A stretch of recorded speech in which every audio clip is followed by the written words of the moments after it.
Good afternoon. मेरी आवाज आ रही है? मेरी आवाज आ रही है? सब कुछ क्लियर है?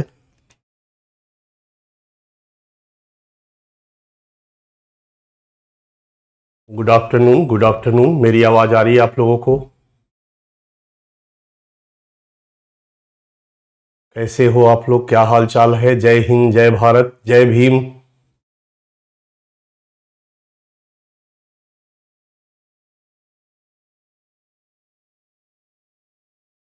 कौन कौन आप लोगों में से परसों के सेमिनार में उपस्थित था? आई लिखो। मैं सोचा सेमिनार का ऐसा माहौल होगा कि हम लोग व्यक्तिगत रूप से मिल सकेंगे, लेकिन वहां भी मुलाकात दूर दूर वाली ही हुई।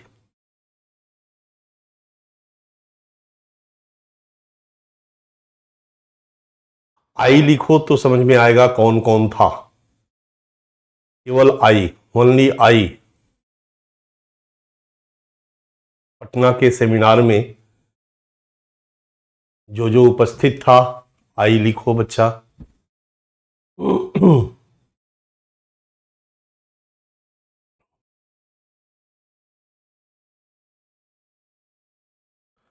सुने भीड़ बहुत ज्यादा हो गई थी, कई हजार बच्चे वापस हो गए।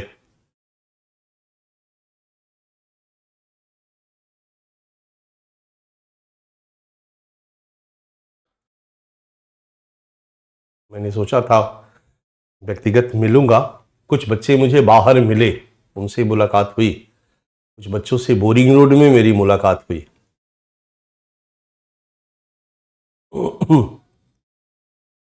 राधे राधे।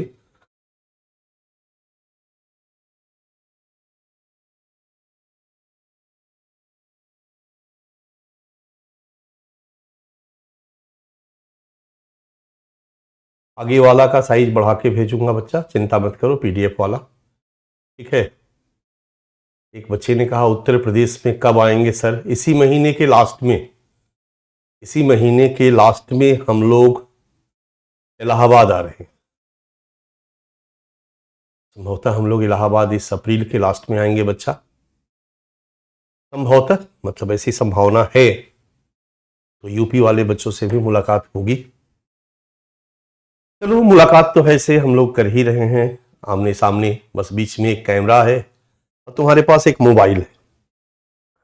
देख सकते हो, आवाज सुन सकते हो, अपने मोबाइल के स्क्रीन पर छू भी सकते हो। ये बात अलग है कि तुम्हारे स्पर्श का मुझे कोई एहसास नहीं होगा, कोई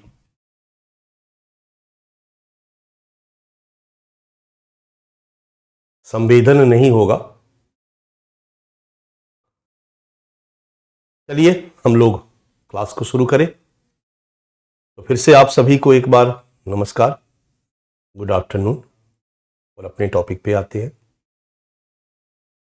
पढ़ाई लिखाई पे आते हैं। हम लोग आंतरिक सुरक्षा के समक्ष एक प्रमुख चुनौती के रूप में वामपंथी उग्रवाद को पढ़ रहे थे, लेफ्ट विंग एक्सट्रीमिज्म को पढ़ रहे थे। क्योंकि इसकी शुरुआत नक्सलवाड़ी गांव से हुई थी, इसलिए इसको नक्सलवाद भी कहा जाता है। उग्रवाद का यह रूप वामपंथी विचारधारा पर आधारित है, मार्क्सवादी विचारधारा पर आधारित है, लेनिनवादी विचारधारा पर आधारित है, माओवादी विचारधारा पर आधारित है। और यह विचारधारा पूंजीवादी अर्थव्यवस्था का विरोध करती है। यह विचारधारा आर्थिक चश्मे से समाज को देखती है, प्रत्येक प्रकार की आर्थिक असमानता का विरोध करती है, प्रत्येक प्रकार की समानता का कारण आर्थिक असमानता को मानती है। इस विचारधारा का कहना है कि समाज में जो भी इनइक्वालिटी है, सबका अंततः कारण इकोनॉमिक डिस्पैरिटी है, आर्थिक असमानता। यह विचारधारा पूंजीवाद की आलोचना करती है और पूंजीवादी अर्थव्यवस्था को आर्थिक असमानता को बढ़ाने वाली अर्थव्यवस्था मानती है। ये सामाजिक जगत के हर क्षेत्र में जहां भी आर्थिक असमानता है उसका यह विरोधी है। ये विचारधारा कहती है कि हर समस्या का एक ही कारण है, आर्थिक विषमता, गरीबी। और यह विचारधारा कहती है कि हर समस्या का एक ही समाधान है, आर्थिक समानता की स्थापना। और आर्थिक समानता की स्थापना पूंजीवाद को खत्म करके ही संभव है। आर्थिक समानता की स्थापना निजी संपत्ति के अधिकार को खत्म करके ही संभव है।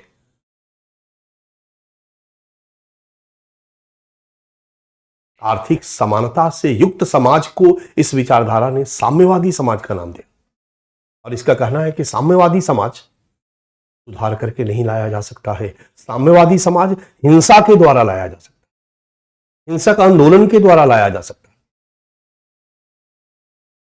बंदूक की गोली के बल पर लाया जा सकता है। हिंसक आंदोलन के द्वारा पूरी व्यवस्था पर नियंत्रण स्थापित करके, निजी संपत्ति के अधिकार को खत्म करके एक नई सामाजिक आर्थिक व्यवस्था की स्थापना करके ही इस आर्थिक असमानता को समाप्त किया जा सकता है। रिजल्ट, हर प्रकार की समस्याओं को समाप्त किया जा सकता है। एक आदर्श समाज वो समाज है जहां आर्थिक समानता स्थापित हो, जिसको कि मार्क्स ने साम्यवाद की संज्ञा दी। मार्क्स की इस विचारधारा पर आधारित होकर के लेनिन ने रूस में और माओ ने चाइना में क्रांतिकारी आंदोलन करवाया, सत्ता पर कब्जा किया। बट वहां पर भी आर्थिक समानता नहीं आई पूरी तरह से, क्योंकि कहा गया कि आर्थिक समानता अब आएगी। 90 के दशक तक आते आते वहां पर फिर से लोगों ने पूंजीवाद, फिर से रूस और चाइना ने अपनी इकोनॉमी को पूंजीवाद की तरफ मोल्ड कर दिया। बट आज भी विश्व के विभिन्न क्षेत्रों में इस विचारधारा से प्रभावित कुछ संगठन, कुछ लोग हैं जो हिंसक तरीके से सामाजिक आर्थिक व्यवस्था में बदलाव लाना चाहते हैं और एक आर्थिक समानता की स्थापना करना चाहते हैं। और इसी उद्देश्य से हिंसक तरीके से उग्र रूप, एक्सट्रीमिस्ट फॉर्म में काम करने वाले संगठन भारत में भी उभर कर सामने आए।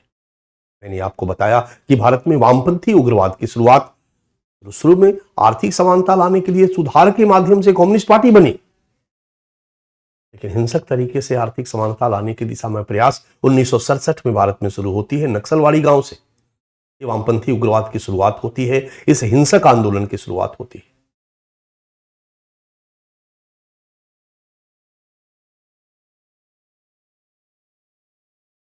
यह आंदोलन हर प्रकार की आर्थिक असमानता वाली व्यवस्था का विरोध करता है।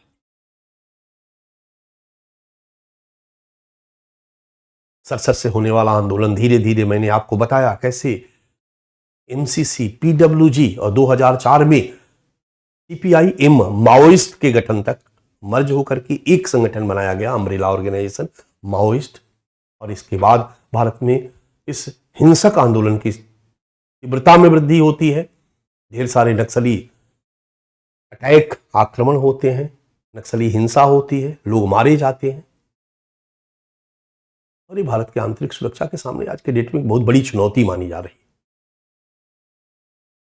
हालांकि जब से ये नई सरकार आई, नई सरकार ने इस नक्सलवाद को खत्म करने के लिए बड़े एग्रेसिव स्ट्रेटेजी, रणनीति को अपनाया और काफी हद तक इसमें सफल भी रही है। और हम कह सकते हैं कि विगत 10 वर्षों में नक्सलवाद में काफी कमी आई है, वामपंथी उग्रवाद में काफी कमी आई है। लेकिन आगे हम इसकी चर्चा करेंगे।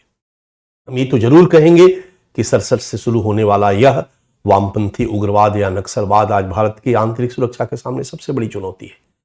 इसने कई प्रकार के दुष्परिणामों को उत्पन्न किया। इससे जान माल की हानि हुई है। जहां जहां ये फैला है, लॉ एंड ऑर्डर पूरी तरह से तहस नहस हो गया है। लॉ एंड ऑर्डर के तहस नहस होने से आपराधिक गतिविधियों में वृद्धि हुई है। जहां लॉ एंड ऑर्डर खत्म होता है वहां विकास प्रक्रिया भी धीमी हो जाती है, निवेश में कमी आती है। प्राइवेट सेक्टर जाके वहां कोई इन्वेस्टमेंट करना नहीं चाहता है, निवेश में कमी आई है, आर्थिक विकास दुष्प्रभावित हुआ।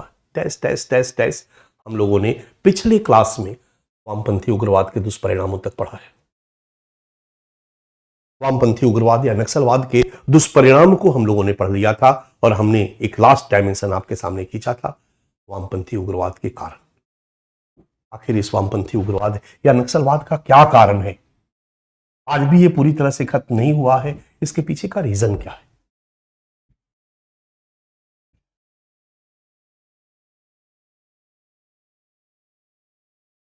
अच्छा, जब हम इस नक्सलवाद के कारणों की खोज करते हैं तो मैंने पहले ही बताया कि यह विचारधारा का चश्मा हमेशा और हमेशा आर्थिक है। यह विचारधारा चाहे वो पूंजीवादी औद्योगिक अर्थव्यवस्था हो, चाहे वो कृषि अर्थव्यवस्था हो, सामंती कृषि अर्थव्यवस्था हो, दोनों का विरोध करती है।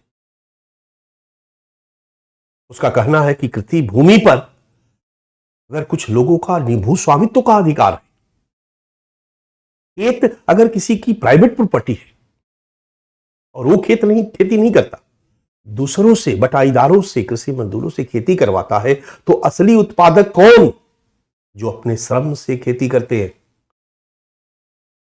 लेकिन कृषि उत्पाद का उनको 20% मिलता है और 80% पर कब्जा कौन कर लेता है? खेत का मालिक, स्वामी।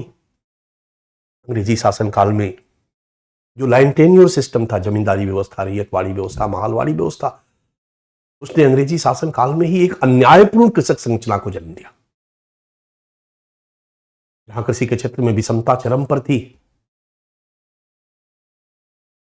मैंने आपको बताया था कि कैसे 1925 में कम्युनिस्ट पार्टी की स्थापना होती है भारत में, और कुछ कम्युनिस्ट नेता झोला लटकाकर इस अन्यायपूर्ण कृषि संरचना में घुसते हैं, इसका विरोध करते हैं, इसकी आलोचना करते हैं, और कृषि मजदूरों को, बटाईदारों को मोबिलाइज करके तिभागा आंदोलन चलाया जाता है। यह अंग्रेजी शासनकाल की बात है। हमारी सरकार कहती है कि नहीं, अब हम एक समतामूलक समाज की स्थापना करेंगे।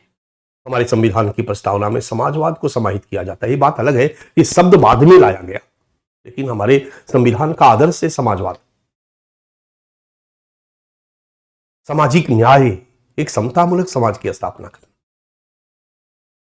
और आजादी के बाद ही सरकार एक ऐसी कृषि नीति बनाती है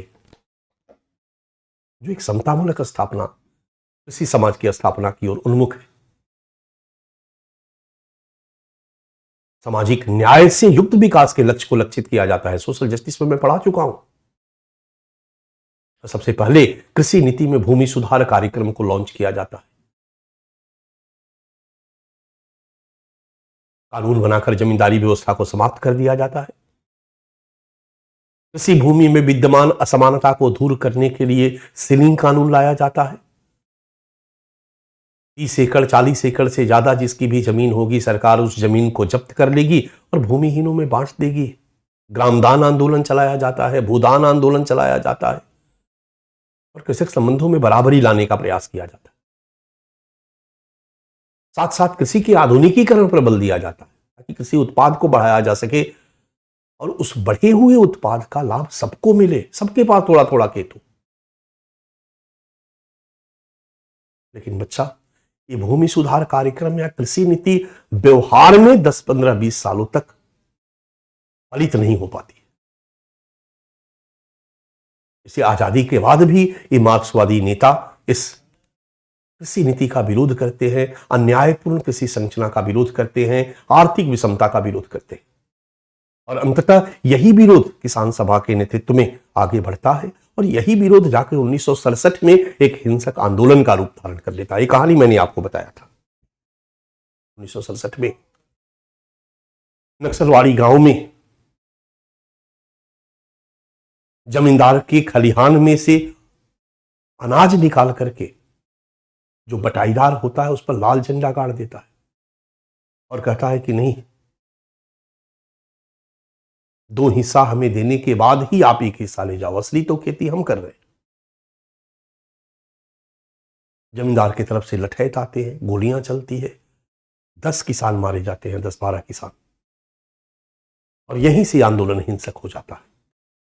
यहीं से वामपंथी उग्रवाद का जन्म होता है। यहीं से किसान गुरिल्ला युद्ध प्रणाली के तहत किसानों के साथ लड़ना, बटाईदार, कृषि मजदूर, बड़े बड़े भूस्वामी जमींदारों के साथ लड़ना शुरू करते हैं। और आज भी हमारे कृषि संरचना में समानता स्थापित नहीं हो पाई। कहीं ना कहीं सीलिंग कानून प्रॉपर तरीके से लागू नहीं हो पाया। सीलिंग कानून में जो लूप होल्स था बच्चा, उस लूप होल्स का लाभ, भूमि सुधार कार्यक्रम इकोनॉमी का पार्ट है, आपका जीएस इकोनॉमी में भी आप पढ़ते हो, आपने पढ़ा होगा कि भूमि सुधार कार्यक्रम में जो सीलिंग कानून था, सीलिंग कानून में क्या क्या लूप होल्स थे। वो लूप होल्स जानबूझ के उसमें डाले गए थे क्योंकि उस समय सरकार में कौन था? बड़े बड़े भूस्वामी, जमींदार, ऊंची जाति के लोग। इसलिए कानून बनाते समय ऊंची जाति के लोगों को पता था कि इस कानून की गाज उनके खेतों पर गिरने वाली है, इसलिए उन्होंने इस कानून में कुछ न कुछ इस तरह के पॉइंट्स बना के डाल दिए। चारगाही वाली भूमि पे सीलिंग कानून लागू नहीं होगा, मंदिर के भूमि पे सीलिंग कानून लागू नहीं होगा, जिस भूमि में भेड़ बैठाई जाती है उस पे सीलिंग कानून लागू नहीं होगा। इस तरीके से कुछ, और फिर लोकल अधिकारियों से, ब्लॉक के अधिकारियों से मिलकर के वो जमीन को अपने चारागाही भूमि दिखा दिए और किसी न किसी रूप में 500,000 एकड़ अपने पास बनाए रखे। यानी आजादी के 10, 12, 15 साल बीतने के बाद भी कृषक संबंधों में गैर बराबरी बनी रही, असमानता बनी रही। और कहीं ना कहीं यही आर्थिक विषमता वामपंथी उग्रवाद के उद्भव का एक प्रमुख कारण रही।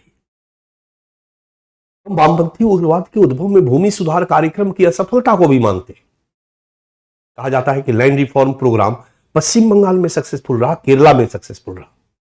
ये दो ऐसे राज्य हैं जहां पर भूमि सुधार कार्यक्रम सफल रहा, और बिहार जैसे राज्य ऐसे हैं जहां पर भूमि सुधार कार्यक्रम बिल्कुल असफल रहा। सीलिंग कानून का कोई मतलब नहीं रहा।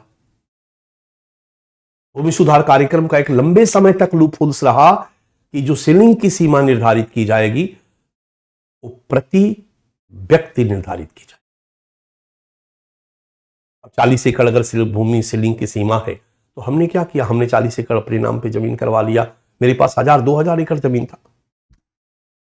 सरकार ने कानून बनाया जिसको सीलिंग कानून कहते हैं कि भाई 40 एकड़ सीलिंग होगी। कुछ राज्यों में 30 एकड़ सीलिंग होगी, यानी 30 एकड़ से ज्यादा जिसके पास जमीन होगी सरकार उस जमीन को सीज करेगी और उसको भूमिहीनों में बांट देगी। तो मेरे पास बताओ 2000, 3000 करोड़ एकड़ की जमींदारी थी, मैं मालिक था। 5000 एकड़ का मैं मालिक था। बचेगा कितना? मेरे पास 30 एकड़। सरकार बाकी जमीन सील कर लेगी। सीलिंग कानून यही कहता है। हमने क्या किया? सबसे पहले तो हमने 30-30 एकड़ अपने नाम से, अपने दोनों बेटियों के नाम से, बेटों के नाम से, परिवार के सदस्यों के नाम से 30-30 एकड़ डाल करके और हमने 100-150 एकड़ बचा लिया, पाला। फिर 200 एकड़ को हमने लिखवा दिया कृषि भूमि में, 200 एकड़ चारागाही भूमि में। मंदिर बनवा करके एक ही मंदिर में कई देवता को बैठा दिया। देवता को बैठा करके कर दिया 30 एकड़ हनुमान जी के नाम, 30 एकड़ लक्ष्मी जी के नाम, 30 एकड़ काली जी के नाम। आप अपने गांव के मंदिरों में ढेर सारे देवी देवताओं को देखते हो। ऐसे बहुत सारे मंदिर जहां ढेर सारे देवी देवताओं की स्थापना की गई, सीलिंग कानून से बचने के लिए की गई बच्चा। और फिर किसी तरीके से हमने अपना 1000 एकड़ जमीन बचाए रखा अपने पास। बाकी जो 1000 एकड़ एकदम बंजर था उसको दे दिया, ले जा सरकार। अब वो बंजर जमीन भूमिहीनों में बांटी गई तो भूमिहीन बेचारे दुखी हो गए, क्योंकि वो बंजर जमीन बेचारे गरीब थे, पैसा नहीं था, कैसे उत्पादित कर सकते थे, उसमें उत्पादन कैसे उपजाऊ बना सकते थे। मिला के हम कहें तो भूमि सुधार कार्यक्रम प्रारंभिक दिनों में काफी असफल रहा, और इस असफलता ने कृषि मजदूरों में एक असंतोष को जन्म दिया। वो दुखी हुए, उनके मन में आक्रोश आया, और कानू सन्याल, जंगल संथाल टाइप नेता ने उनके आक्रोश को एक दिशा दी। उन्होंने समझाया, मार्क्स की विचारधारा को समझाया, मार्क्स की बोली से समझाया कि किसानों, असली उत्पादक तो तुम हो। ये सारी भूमि आपकी है। ठाकुर भानु प्रताप सिंह जमीन लेकर पैदा नहीं लिए थे। 500 एकड़ जमीन के साथ पैदा लिए हो, 250-250 एकड़ दोनों हाथों में, नो। ये सब नेचर का है, और नेचर ने हम सबको समान अधिकार दिया है इस जमीन से अपनी आजीविका को चलाने का। लेकिन भानु प्रताप सिंह ने जो 2000 एकड़ जमा कर रखा है, और इसका एक कागज लेके चलते हैं। एक कागज जो है ना, ये छल है, धोखा है। Emergence of private property is the result of exploitation.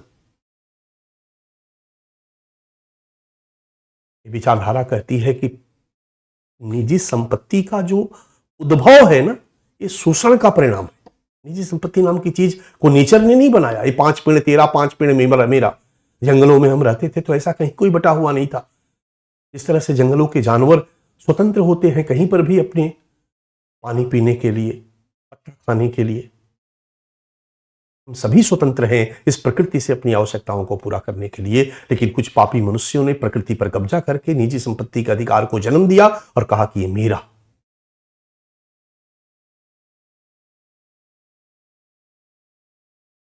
इस तरीके से साम्यवादी या कम्युनिस्ट ने, वामपंथी विचारधारा पर आधारित नेताओं ने, लोगों ने उस असंतुष्ट जनता को कन्विंस किया और कहा कि यह तुम्हारा अधिकार है, ये जमीन तुम्हारी है जिसको भानु प्रताप सिंह ने, गजेंद्र प्रताप सिंह ने कब्जा करके बैठे। ये तुम्हारे बाप दादाओं का शोषण करके इनके बाप दादा इस पर कब्जा जमाए हुए। जोते बोए काटे धान, खेत का मालिक वही किसान। जो खेत को जोता जाए, जो खेत को बोता है, जो खेत को काटता है, खेत का मालिक वही है। कागज लेकर बैठ जाने से कोई खेत का मालिक नहीं हो सकता।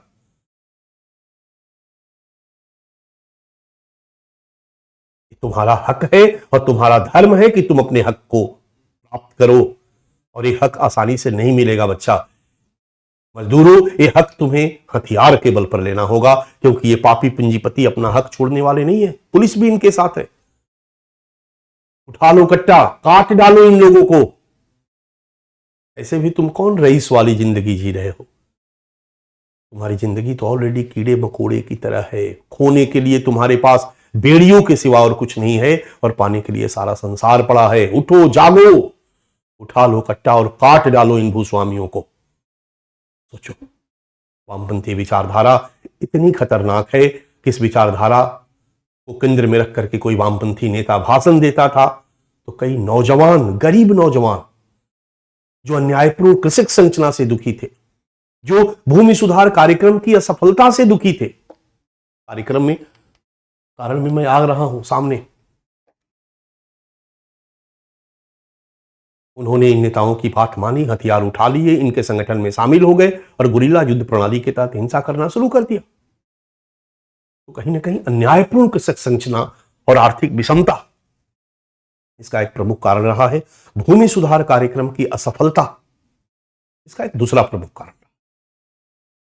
ये दो प्रमुख कारण रहे हैं बच्चा, खास करके पश्चिम बंगाल में, बिहार में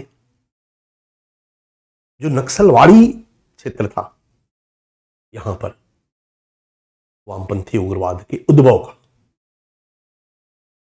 एक तीसरा कारण हमने चर्चा किया है, सामंती मनोवृत्ति और जातिगत शोषण। बच्चा, मैं जहां का रहने वाला हूं वो वामपंथी उग्रवाद से प्रभावित इलाका रहा है। मैंने इस क्षेत्र में अध्ययन भी किया है। मैंने इस क्षेत्र का 3 महीने तक डेटा कलेक्शन किया है। उस डेटा कलेक्शन पे बेस बना करके मैंने इस पर लगभग 650 पेज की 2 किताबें लिखी है। एक कास्ट कॉन्फ्लिक्ट इन इंडिया और एक इंटरनल टेररिज्म।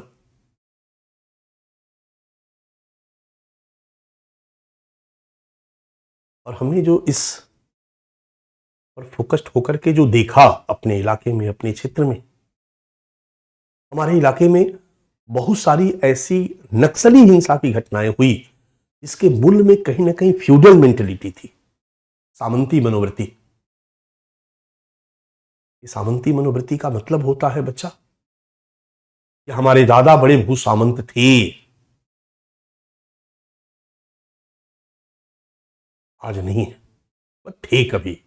हमारे घर में हाथी हुआ करती थी, हाथी बिक गई, आज हाथी का रस्सा मात्र पड़ा हुआ। लेकिन हमारी मनोवृत्ति अभी भी फ्यूडल वाली है। हम जमींदार थे, उस स्टेटस को मेंटेन करने के लिए आज हम राइफल रखे, एक सिल्क का कुर्ता है, एक सिल्क की धोती है या सामान्य धोती है, गोली का पैसा नहीं। सच्चाई यही है बाप दादाओं के पास जमीनें थी बहुत सारी, बट्टे बट्टे बट्टे बट्टे अब तो 2-4 बीघा 5 बीघा बच गई। आज के डेट में अगर आप जहानाबाद का इलाका, रोहतास का इलाका, आरा का इलाका, भोजपुर जो है, इन सभी इलाकों के गांवों का सर्वे करोगे, खास करके ऊंची जातियों के गांवों का सर्वे करोगे, राजपूत, भूमिहार, ब्राह्मण, तो वास्तविकता यह है बच्चा कि कहीं पर भी इनके पास औसतन 10 एकड़ से ज्यादा जमीन किसी के पास नहीं है। गांव में एकाध ऐसे लोग हैं जिनके पास 50-60 बीघा जमीन होगी, 70 बीघा जमीन होगी, वो भी इसलिए है क्योंकि बंटवारा नहीं हुआ। अब 1000 एकड़ वाले भूस्वामी नहीं रह गए ऊंची जाति के लोग, और कई जगहों पर तो 2-2, 4-4 बीघा बच गया है, एकाध बीघा बच गया है। जात के ब्राह्मण है, राजपूत है, जमीनें 2 बीघा 3 बीघा, बट तेवर अभी भी वही है। सामंती मनोवृत्ति इसी को कहते हैं। और जब ये लोग दलित जातियों के बच्चों से बात करते हैं, इनके पास सामंती, सभी नहीं, मेरा हमेशा ध्यान रखना, एक जनरलाइज नहीं है, सबके लिए नहीं, उनके लिए इनमें ये मनोवृत्ति। तो रमेश नहीं कहते हैं, रमेशवा कहते हैं। सुरेश नहीं कहते हैं, सुरेशवा कहते हैं। गाली से बात करते हैं।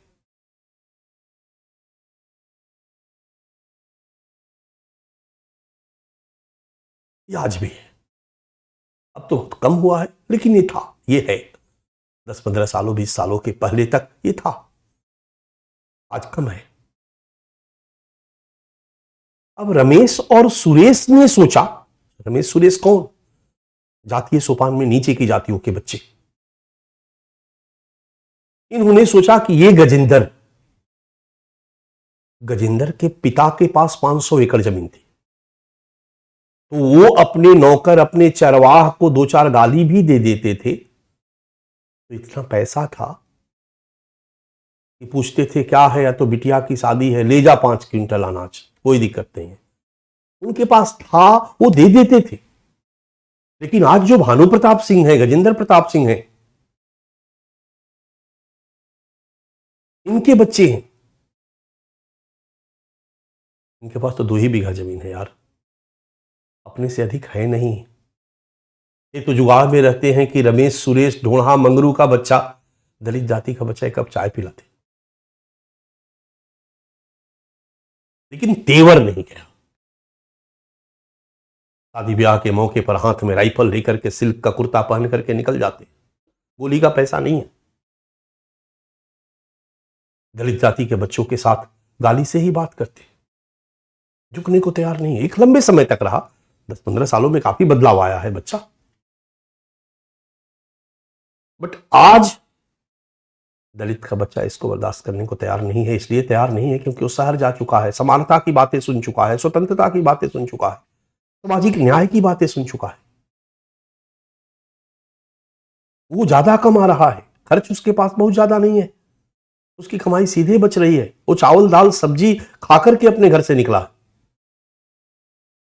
और ये साहब चावल सब्जी खा के आए हैं, लेकिन कहते हैं कि आज दही बहुत अच्छा। तेवर वही है। रिजल्ट क्या हुआ? इसने टकराव को उत्पन्न किया। ऊंची जाति के लोगों का तेवर सेम रहा, उसी तेवर से उन्होंने व्यवहार किया दलित के बच्चों के साथ, और दलित के बच्चों ने रिएक्ट किया। ऊंची जाति के लोगों ने उनकी जमकर पिटाई की। दलित जाति के लोगों को गांव छोड़कर भागना पड़ा, और गांव छोड़कर जैसे ही भागे वैसे ही उनको नक्सली संगठन के नेता मिले, नक्सली संगठन मिले, आओ और इन ऊंची जातियों से बदला लो, और उनके साथ हो लिए। इस तरीके से आप देखोगे तो बिहार वगैरह में वामपंथी उग्रवाद जाति संघर्ष के रूप में कन्वर्ट हुआ, क्योंकि ये वामपंथी संगठन जब खेतों में लाल झंडा गाड़ने लगे, कब्जा करने लगे, तो बड़े बड़े भूस्वामियों ने भी अपनी सैन्य दस्ता को बनाना शुरू किया। चाहे वो कुंवर सेना हो, चाहे वो लोरिक सेना हो, चाहे वो सनलाइट सेना हो, चाहे वो रणवीर सेना हो। रिएक्शन हुआ। हमारे यहां रणवीर सेना ने नारा दिया, हर घर से एक नाल और एक बाल। यानी एक आदमी, एक लड़का, एक पुरुष और एक राइफल के साथ पुरुष आए, इस संगठन में शामिल हो, तभी हमें अपनी जमीन को हम बचाए रख सकते हैं। नहीं तो एक नक्सली जो हैं ये जमीन पर कब्जा कर लेंगे। ये इधर नक्सली भी लाल झंडा गाड़ करके कब्जा कर लेते थे। 10-15 सालों तक एक प्रक्रिया चली। इस प्रक्रिया ने हमारे इस बिहार के क्षेत्रों में जाति संघर्ष को जन्म दिया, क्योंकि ये सभी संगठन ऊंची जातियों का था और जातीय सोपान में ऊंची जातियां ही भूस्वामी थी। इससे मार्क्सवादी विचारधारा पर आधारित कृषि मजदूरों को जब मोबिलाइज किया गया, बटाईदारों को मोबिलाइज किया गया, तो ये कृषि मजदूर और बटाईदार सामान्यतः अधिकांशतः दलित जातियों से थे। इसलिए वामपंथी विचारधारा पर आधारित जो संगठन बना उग्रवादी, उसमें दलित जातियों की संख्या रही और उनके से बचाव में जो ऊंची जातियों ने, या कहो तो भूसामंतों ने जो अपना संगठन बनाया, ऊंची जातियों का था। यही जाति संघर्ष के रूप में, बड़े बड़े जातीय नरसंहार के रूप में फलित हुआ। ऊंची जातियों के सेना या संगठन दलितों के गांवों में घुस जाते थे और 150 दलितों का नरसंहार कर देते थे। दलितों की तरफ से लीडरशिप देने वाली जो वामपंथी संगठन है, वो ऊंची जातियों के गांवों को घेर देती थी और 40-50 लोगों को मार देती थी। दैट टाइम मैं गया में था उस समय, जब 12 नरसंहार हुआ था, 39 भूमिहारों की हत्या कर दी गई थी। तो लंबे समय तक बच्चा चला। तो कहीं ना कहीं वामपंथी उग्रवाद के उद्भव में पश्चिम बंगाल में निश्चित तौर पर अन्यायपूर्ण कृषक संरचना और आर्थिक विषमता के विरोध में आया। इसकी विचारधारा यही थी, इसका विरोध करना। भूमि सुधार कार्यक्रम की असफलता के कारण आया, लेकिन कई जगहों पर सामंती मनोवृत्ति और जातिगत शोषण भी इसके इमरजेंस का एक बहुत बड़ा कारण था। 3 कारण बच्चा। पश्चिम बंगाल, बिहार, झारखंड में धीरे धीरे, पश्चिम बंगाल बिहार में जो वामपंथी उग्रवाद का भूभार हुआ, वो कृषि संरचना के में निहित असमानता के विरोध में, कृषि शोषण के विरोध में हुआ, भूमि सुधार कार्यक्रम की असफलता के परिणाम स्वरूप। क्योंकि सरकार ने आश्वासन दिया था कि कृषि संबंधों में बराबरी आजादी के बाद ला दी जाएगी, इसीलिए भूमि सुधार कार्यक्रमों को लागू किया गया, बट व्यवहार में फलित थे। सीलिंग कानून सफल नहीं रहा, आदि आदि।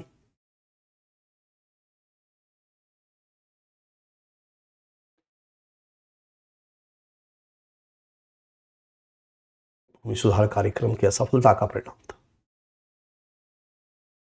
धीरे धीरे 1991 आ गया। 1991 का आर्थिक सुधार हुआ, औद्योगिकरण तेज हो गया। पढ़ चुके हम लोग आर्थिक सुधार, economic reform, liberalisation, privatisation, globalisation. देश विदेश की कंपनियां आकर के उद्योग धंधे लगाने लगी। इनको उद्योग धंधे लगाने के लिए, उत्खनन करने के लिए जरूरत पड़ी, क्योंकि इनके लिए कच्चा माल की जरूरत थी। कच्चा माल को उत्खनन के माध्यम से, माइनिंग के माध्यम से निकालना था। सरकार ने जमीन को अधिग्रहण करके इनको देना शुरू किया और जो उत्खनन का काम हुआ, औद्योगिकरण हुआ, वो ज्यादातर जनजातीय इलाकों में हुआ। भूमि अधिग्रहण कानून के तहत इनकी भूमि को एक्वायर किया गया और बड़े बड़े निजी सेक्टर को दे दिया गया। अब सामान्य भूमि, जब भूमि अधिग्रहण कानून के तहत सरकारें एक्वायर करती है, पढ़ा चुका हूं भूमि अधिग्रहण अधिनियम, एक्वायर करती है तो उनका मुआवजा मिलता है, क्योंकि उस खेत पर उनका स्वामित्व होता है। लेकिन जनजातीय इलाकों में तो जनजातियां वन भूमि में निवास करती है और वन भूमि उनकी प्राइवेट प्रॉपर्टी नहीं होती, उसका कोई उनके पास प्रॉपर कागज नहीं होता। इसलिए जब उनकी जमीन एक्वायर की गई तो मुआवजा नामात्र का मिला। इसने भी उन्हें असंतुष्ट किया, दुखी किया, और उन्हीं के जमीन को, जंगल को एक्वायर करके प्राइवेट सेक्टर को दे दिया गया। वो इंडस्ट्री लगा के लाखों कमा रहा। बच्चा, इस पर कई फिल्में बनाई गई।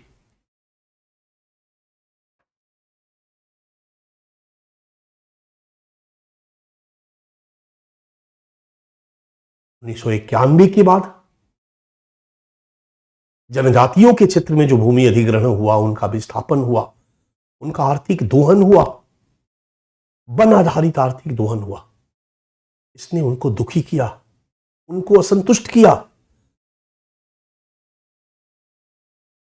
फिर क्या था, नक्सली नेता वहां भी गए, उनको भी मोबिलाइज किया और वहां भी नक्सलवाद का फैलाव हो गया। देश आजाद हुआ था तो सबसे कमजोर तबका माना गया था ट्राइबल कम्युनिटी को। ट्राइबल कम्युनिटी, जनजातियां सोपान क्रम में सबसे पिछड़ा समुदाय रहा है, उद्विकास क्रम में सबसे पिछड़ा समुदाय रहा है। इसलिए आजादी के बाद न केवल इन्हें आरक्षण दिया गया शेड्यूल ट्राइब की कैटेगरी में कैटेगराइज करके, बल्कि इन्हें के लिए ढेर सारी विशेष विकास योजनाओं को संचालित करके इनके विकास पर विशेष बल दिया गया ताकि एक समतामूलक सामाजिक न्याय से युक्त भारतीय समाज की स्थापना की जा सके। परंतु बच्चा, योजनाएं बनाई गई इनकी गरीबी को खत्म करने के लिए, ऋणग्रस्तता को खत्म करने के लिए योजनाएं तो बनाई गई, लेकिन उन योजनाओं को व्यवहार में नहीं उतारा जा सका पूरी तरह से। परिणामतः इनकी गरीबी बेरोजगारी खत्म नहीं हुई और इस घटना ने भी इनमें असंतोष को जन्म दिया। तो जनजातियों पर 3-4 पॉइंट बनेगा। जनजातियों में पहले से चली आ रही गरीबी, ऋणग्रस्तता और भूमि हस्तांतरण की समस्या विभिन्न विकास परियोजनाओं हेतु, खास करके 1991 के बाद विभिन्न विकास परियोजनाओं हेतु भूमि अधिग्रहण द्वारा जनजातियों का विस्थापन, इनकी वन आधारित आर्थिकी का विनाश और इनके क्षेत्र में खनिज संपदा का दोहन और खनिज संपदा के दोहन और औद्योगिकरण से इनका पर्यावरण प्रदूषित हुआ, लाभ उद्योगपति को मिला, इनको कुछ नहीं मिला। और जनजातियों के लिए ही एक और कमी कारण, जिस पर यूपीएससी सवाल पूछा है, 5th शेड्यूल पेशा कानून, 5वीं अनुसूची पेशा कानून, वन अधिकार अधिनियम आदि के समुचित क्रियान्वयन का अभाव।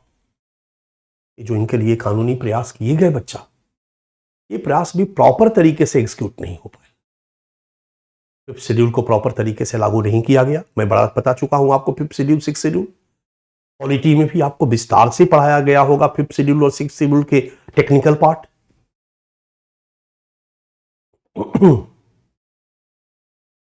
इनको जब सही ढंग से लागू नहीं किया गया तो इन्होंने भी कहीं ना कहीं जनजातीय विकास की तीव्रता को अवरुद्ध किया।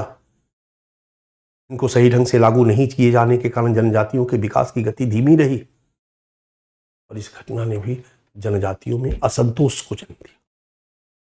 वन अधिकार अधिनियम बना करके जनजातियों को वन भूमि पर अधिकार दे दिया गया, राइट, लेकिन व्यवहार में नहीं मिला, क्योंकि वन भूमि पर अधिकार के लिए जो डॉक्यूमेंट्स चाहिए था वो डॉक्यूमेंट्स इनके पास नहीं था। ये सारा हम पढ़ चुके हैं, इसलिए बहुत ज्यादा हम गहराई में नहीं जा रहे, लेकिन हम कहेंगे कि जनजातियों के रक्षोपाय के लिए 5th शेड्यूल का प्रोविजन लाया गया, वन अधिकार अधिनियम लाया गया, पेशा कानून, उसको एक्सिक्यूट नहीं प्रॉपर किया गया और इसने भी जनजातियों को संतुष्ट किया। तो भारत में कृषि क्षेत्र में, बिहार, पश्चिम बंगाल के क्षेत्र में जो वामपंथी उग्रवाद का उद्भव हुआ, उसमें जो मुख्य कारण रहे 3: अन्यायपूर्ण कृषक संरचना, भूमि सुधार कार्यक्रम की असफलता और सामंती मनोवृत्ति और जातिगत शोषण इस क्षेत्र में, क्योंकि गांव था, जाति समाज था। और फिर धीरे धीरे इस क्षेत्र से जनजातीय क्षेत्र में जब उग्रवाद का फैलाव हुआ तो वहां पर इमरजेंस का एक बहुत बड़ा कारण रहा जनजातियों में गरीबी, ऋणग्रस्तता और भूमि हस्तांतरण जो पहले से चला आ रहा था। दूसरा, 1991 के बाद विभिन्न विकास परियोजनाओं हेतु भूमि अधिग्रहण द्वारा जनजातियों का विस्थापन, इनकी वन आधारित आर्थिकी का विनाश और खनिज संपदा का दोहन। और छठा, 5वीं अनुसूची पेशा कानून, वन अधिकार अधिनियम जो जनजातियों के रक्षोपाय के लिए बनाए गए थे, इनके समुचित क्रियान्वयन की कमी। 3 पॉइंट नक्सलवाड़ी क्षेत्र में वामपंथी उग्रवाद के लिए, इमरजेंस के लिए, इमरजेंस को एक्सप्लेन करने के लिए, और 3 पॉइंट जनजातीय क्षेत्र में वामपंथी उग्रवाद के इमरजेंस को एक्सप्लेन करने के लिए। ये 6 पॉइंट, 6 कारण रहे हैं भारत में उग्रवाद के उद्भव और विकास के। इसके अलावा कुछ और हम 2-3 कारणों की चर्चा कर सकते हैं जो जनरल है। उसमें एक है भ्रष्टाचार तथा प्रशासन एवं आम जनता के बीच बढ़ती दूरी। भ्रष्टाचार तथा प्रशासन एवं आम जनता के बीच बढ़ती दूरी। आजादी के बाद प्रशासन में भ्रष्टाचार लगातार बढ़ता गया, पहला। और आजादी के बाद जो एडमिनिस्ट्रेशन सिस्टम आया, जो पुलिस सिस्टम आया, जो गवर्नेंस सिस्टम आया, गवर्नेंस में आप पढ़े होंगे इस पर कहीं ना कहीं ब्रिटिश मेंटेलिटी का प्रभाव था, अंग्रेजी मानसिकता का प्रभाव आजादी के बाद भी कंटिन्यू रहा। मतलब ये प्रशासनिक अधिकारी अपने को लोक सेवक नहीं मानते थे, ये प्रशासनिक अधिकारी अपने को जनता का सेवक नहीं मानते थे, ये प्रशासनिक अधिकारी अपने को कहीं ना कहीं ये प्रशासनिक अधिकारी अपने को कहीं ना कहीं जनसेवक न मानकर ये अपने को अंग्रेजों की तरह शासक मानते थे, तानाशाही प्रवृत्ति इनमें थी। हम पुलिस है, हम थाना इंचार्ज है, हम एसपी है, थाना में आके कोई बोलेगा लटकाओ उल्टा, मारो इसको डंडा से। आजादी के बाद प्रारंभिक दिनों में जो हमारा एडमिनिस्ट्रेशन सिस्टम था, जो हमारा पुलिस सिस्टम था, उन पर अंग्रेजी मानसिकता का प्रभाव बहुत व्यापक रूप से था, औपनिवेशिक मानसिकता का प्रभाव बहुत व्यापक रूप से था। वो अपने को एक लोकतांत्रिक राज्य में लोक सेवक के रूप में स्वीकार नहीं कर पाते थे। परिणाम क्या हुआ बच्चा? परिणाम हुआ कि आम जनता और पुलिस के बीच, प्रशासन के बीच डिस्टेंस बढ़ता गया। गांव में अगर थाना आ गया, गांव में अगर फोर्स आ गया तो आम जनता डर जाती थी। आज भी आरटीआई के तहत, आरटीआई कहता है ना भाई आपका अधिकार है, आप जाइए और पूछिए, लेकिन अगर आपसे कहा जाए कि आप जाइए अपने गांव के थाना में और एसआई से पूछिए, अपने इंचार्ज से पूछिए कि इंचार्ज साहब इस महीने में कितने एफआईआर हुए, हमें जरा रिपोर्ट दीजिए, दौड़ा के मारेगा वो। और सबसे पहले तो आपकी हिम्मत नहीं होगी जाने की। आप पढ़े लिखे हो, आपको अपना अधिकार पता है, फिर भी हिम्मत नहीं है।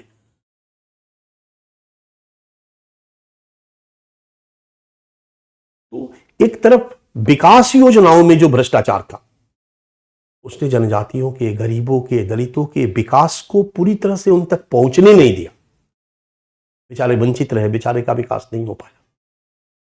सामाजिक न्याय से विकास के आदर्श को हमने स्वीकार किया था और इसके लिए हमारी सरकार ने प्रयास किया, लेकिन भ्रष्टाचार के कारण उन तक नहीं पहुंच पाया।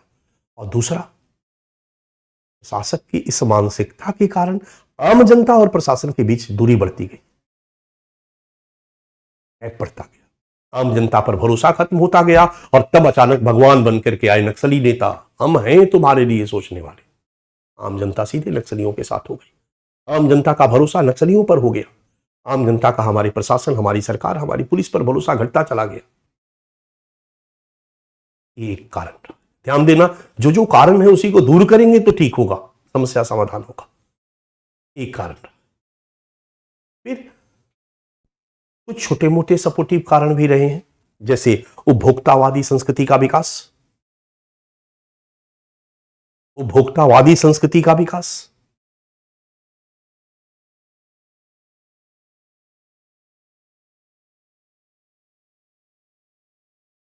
महत्वाकांक्षा में वृद्धि, कहीं ना कहीं ये भी रहा। खास करके 91 के बाद जो कंज्यूमरिज्म का फैलाव हुआ, हर व्यक्ति की जरूरतें बढ़ गई, महत्वाकांक्षा बढ़ गई, तो व्यक्ति अपनी महत्वाकांक्षा को पूरा करने में लगा हुआ है।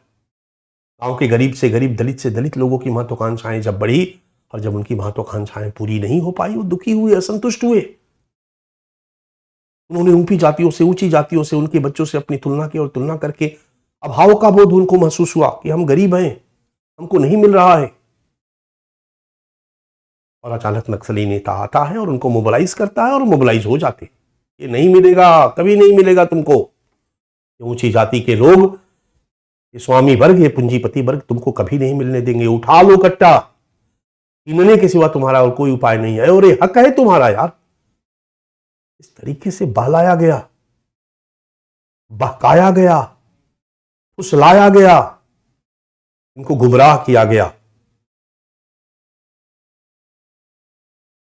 कहीं ना कहीं उपभोक्तावादी संस्कृति का विकास और महत्वाकांक्षा में वृद्धि और तुलनात्मक अभावबोध, हर टर्म हम बता चुके हैं, तुलनात्मक अभावबोध भी इसका एक प्रमुख कारण।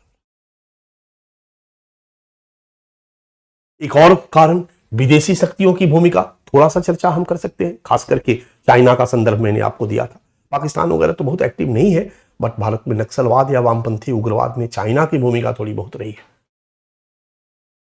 तो विदेशी शक्तियों की भूमिका की चर्चा हम कर सकते हैं और इसके बारे में हम एक फैक्ट भी दे सकते हैं जो हमारे मिनिस्ट्री ऑफ होम अफेयर्स और हमारे सूचना एजेंसियों ने दी थी। जुलाई 2017 में माओवादी नेता रामकृष्ण राव और पुलित ब्यूरो के सदस्य वेणुगोपाल राव और अरुणाचल प्रदेश में चीनी गुप्तचरों के नेतृत्व में होने वाले मीटिंग में शामिल हुए थे। एक तथ्य यह है। एक दूसरा तथ्य है जो मैंने आपको बताया था कि चीन के हस्तक्षेप से नेपाल के माओवादी लोगों को, कम्युनिस्ट नेताओं को आगे करके और भारत के वामपंथी उग्रवाद आंदोलन को एकजुट करना और 2004 में communist party of India Maoist CPIM का गठन करवाना, इनको यूनाइट करवाने में चाइना की भूमिका रही है।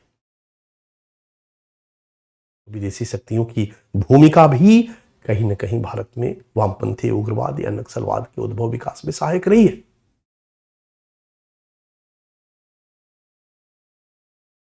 वेणुगोपाल राव ये चाइना के मीटिंग में शामिल हुए थे, कम्युनिस्ट नेता। इसके अलावा हाल के वर्षों में एक नया टर्म चला है बच्चा, तो हम कारण में उनको भी दे सकते हैं। शहरी नक्सल, अर्बन नक्सल।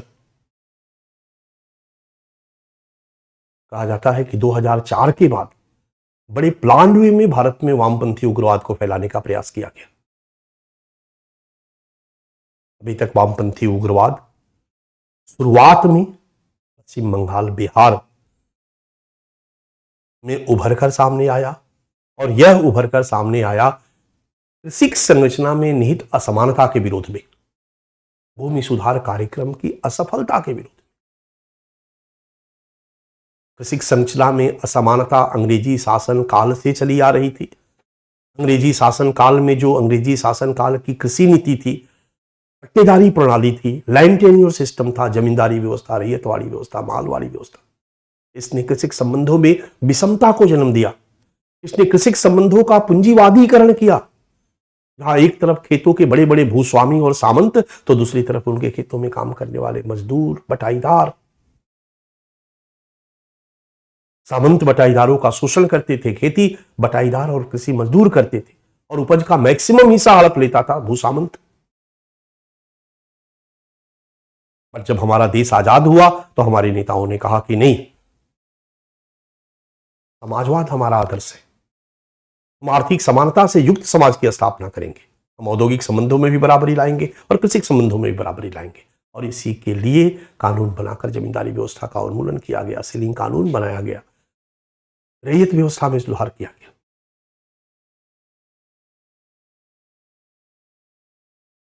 भूमि सुधार कार्यक्रम शुरू किया गया।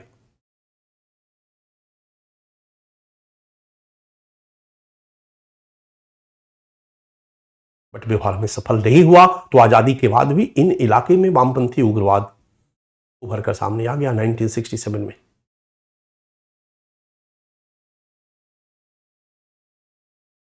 और फिर धीरे धीरे ये जनजातीय क्षेत्रों में प्रवेश किया और मेनली 1991 के बाद जनजातीय क्षेत्र में, खास करके बस्तर का इलाका, छत्तीसगढ़ का इलाका, झारखंड का इलाका, उड़ीसा का मलकानगिरी का इलाका, मलकानगिरी पे सवाल पूछा है, उस क्षेत्र में फैला। राइट।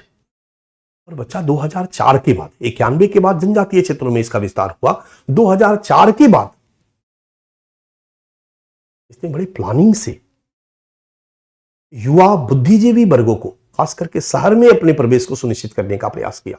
और शहर के कुछ जो पढ़े लिखे बुद्धिजीवी वर्ग थे, इंटेलेक्चुअल क्लास के लोग थे, जो ज्यादातर मानवाधिकार संगठन के अंदर काम कर चुके थे, एनजीओ के अंतर्गत काम कर चुके थे, जो मैक्सिमम एक्टिविस्ट थे, इन लोगों ने बौद्धिक रूप से लोगों को नक्सली बनाने का काम शुरू किया। इसी को नाम दिया गया शहरी नक्सल। तो कहीं ना कहीं भारत में नक्सलवाद के उद्भव नहीं, विकास कर सकते हो, विकास में सपोर्टिंग फैक्टर में राजनीतिक दल भी प्रमुख है। शहरी नक्सल यानी शहरी नक्सल मतलब शहरी बुद्धिजीवी कुछ मुट्ठी भर, वो भी महत्वपूर्ण है, उनकी भूमिका भी महत्वपूर्ण रही है, और राजनीतिक दलों की भूमिका। बिहार में राजनीतिक दल, पश्चिम बंगाल में राजनीतिक दल, कई जगहों पर राजनीतिक दलों ने इनको सपोर्ट किया है, कई जगहों पर राजनीतिक दलों ने अपने हितों को सिद्ध करने के लिए इनको सपोर्ट किया। ये भी भूमिका महत्वपूर्ण रही है। तो हमने एक पॉइंट बना दिया, राजनीतिक दलों और शहरी नक्सल की नकारात्मक भूमिका। 2018 में 6 लोगों P Varavara Rao, Sudha Bharadwaj, Gautam Navlakha, Vernon Gonsalves, professor G N Sai Baba और अरुण परेरा की पुणे पुलिस द्वारा नक्सल कनेक्शन के आरोप में गिरफ्तार किया गया। तब से नक्सलवाद के कारण के रूप में शहरी नक्सल की चर्चा प्रमुख है। इसको शहरी नक्सल, अर्बन नक्सल, ये अर्बन नक्सल में पकड़े जाने वाले लोग पी वरवर राव, सुधा भारद्वाज, गौतम नवलखा, वेर्नोन गोंजाल्विस और प्रोफेसर जीएन साईं बाबा है, अरुण परेरा।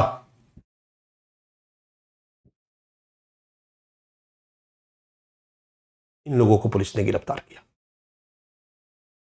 और माना गया कि ये नक्सलवाद के फैलाने में, वामपंथी उग्रवाद को फैलाने में अहम भूमिका निभा रहे हैं। ये बौद्धिक लोग हैं। भीमा कोरेगांव में एक घटना घटी थी महाराष्ट्र में, पुणे के पास। उसके बाद इनकी गिरफ्तारी 2018 में, 1 जनवरी 2018 में भीमा कोरेगांव घटना घटी थी। नाम आपने शायद सुना होगा इस घटना के बारे में। थोड़ा सा अगर मैं 2 लाइन में ब्रीफ कर दूं तो अंग्रेजी शासन काल में 1 जनवरी 1818 1 जनवरी 1818, 1918 नहीं, 1818, 1 जनवरी 1818 को ईस्ट इंडिया कंपनी और मराठों के बीच युद्ध हुआ। इतिहास की बात है। ईस्ट इंडिया कंपनी और मराठों के बीच युद्ध हुआ। मराठों की सेना बहुत मजबूत थी और ईस्ट इंडिया कंपनी के पास मात्र 500 सैनिक थे और मात्र 500 सैनिकों ने मराठों को हरा दिया।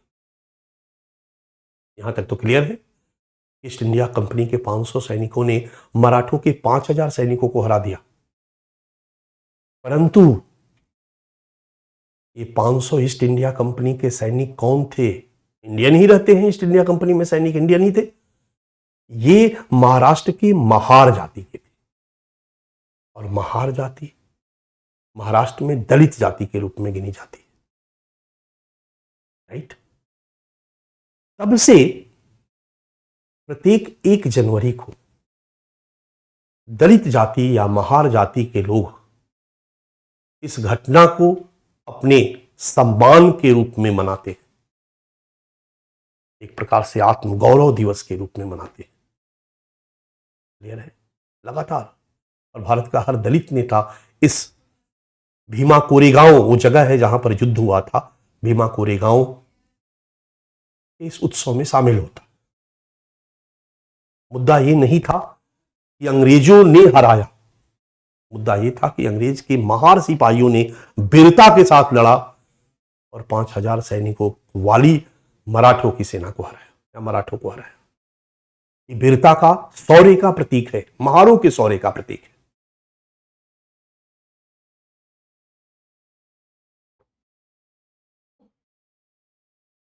एक जनवरी 2018, अब आ जाओ, भीमा कोरेगांव की घटना की 200वीं वर्षगांठ मनाई जा रही थी।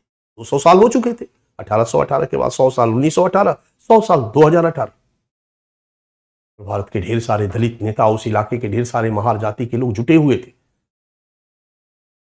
और वहीं पर कुछ ऊंची जाति हो या मराठो, जो भी कहो, लोगों ने पत्थरबाजी की, टकराव हो गया और टकराव हो गया तो हिंसा हुई, लोग मरे। ये भीमा कोरेगांव हिंसा के नाम से जाना जाता है। इस घटना को दनादन एफआईआर हुआ और उसी घटना में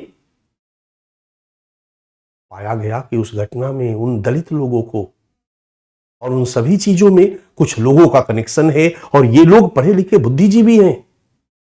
कोई पत्रकार है, कोई प्रोफेसर है, कोई एक्टिविस्ट है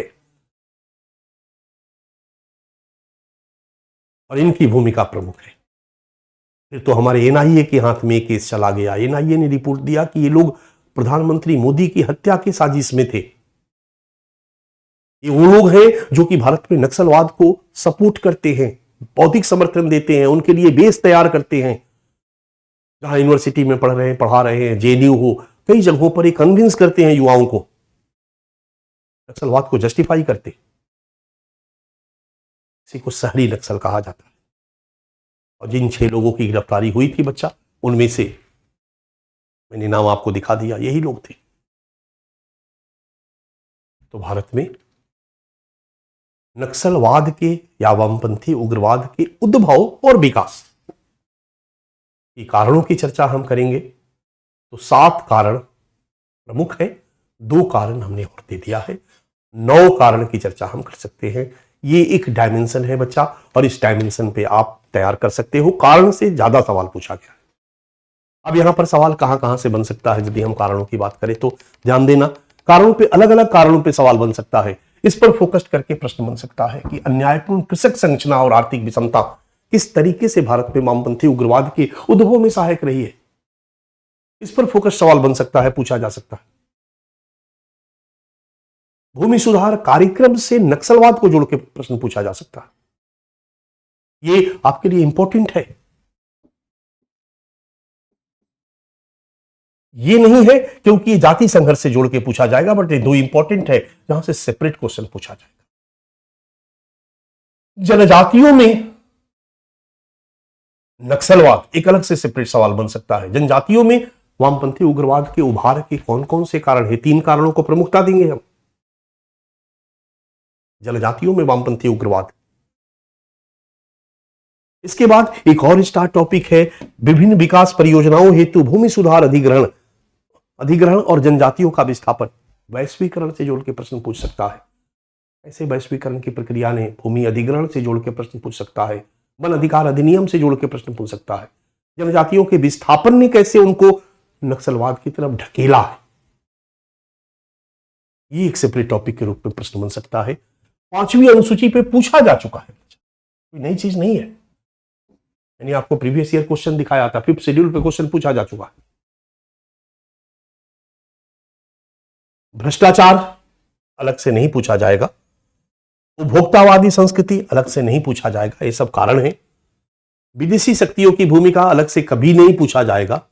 लेकिन शहरी नक्सल पर प्रश्न बन सकता है क्योंकि ये ट्रेंड चल रहा है, एक ट्रेंड चल रहा है। विनय अग्निहोत्री नाम के एक व्यक्ति ने एक पुस्तक लिखी, शहरी नक्सल, अर्बन नक्सल, और तब से अर्बन नक्सल ट्रेंड में आ गया। और जब ये 6 लोग पकड़े गए तो इनको अर्बन नक्सल से ही जोड़ करके ये नाम इनको दे दिया गया। तो शहरी नक्सल एक इंपॉर्टेंट टर्म है, टॉपिक है, जिस पर प्रश्न बनाया जा सकता है। बाकी यही रहेगी, बट इस पर फोकस करके प्रश्न पूछा जा सकता है। कारण पे प्रश्न हमारे लिए सबसे इंपॉर्टेंट है। चलिए, अगला डायमेंशन है वामपंथी उग्रवाद के उन्मूलन हेतु किए गए, ये मैंने आपको दिखा दिया था, उन्मूलन हेतु किए गए प्रयास।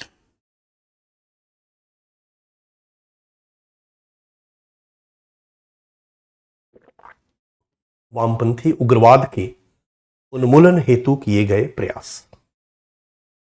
इसके उन्मूलन के हेतु क्या क्या प्रयास किया गया।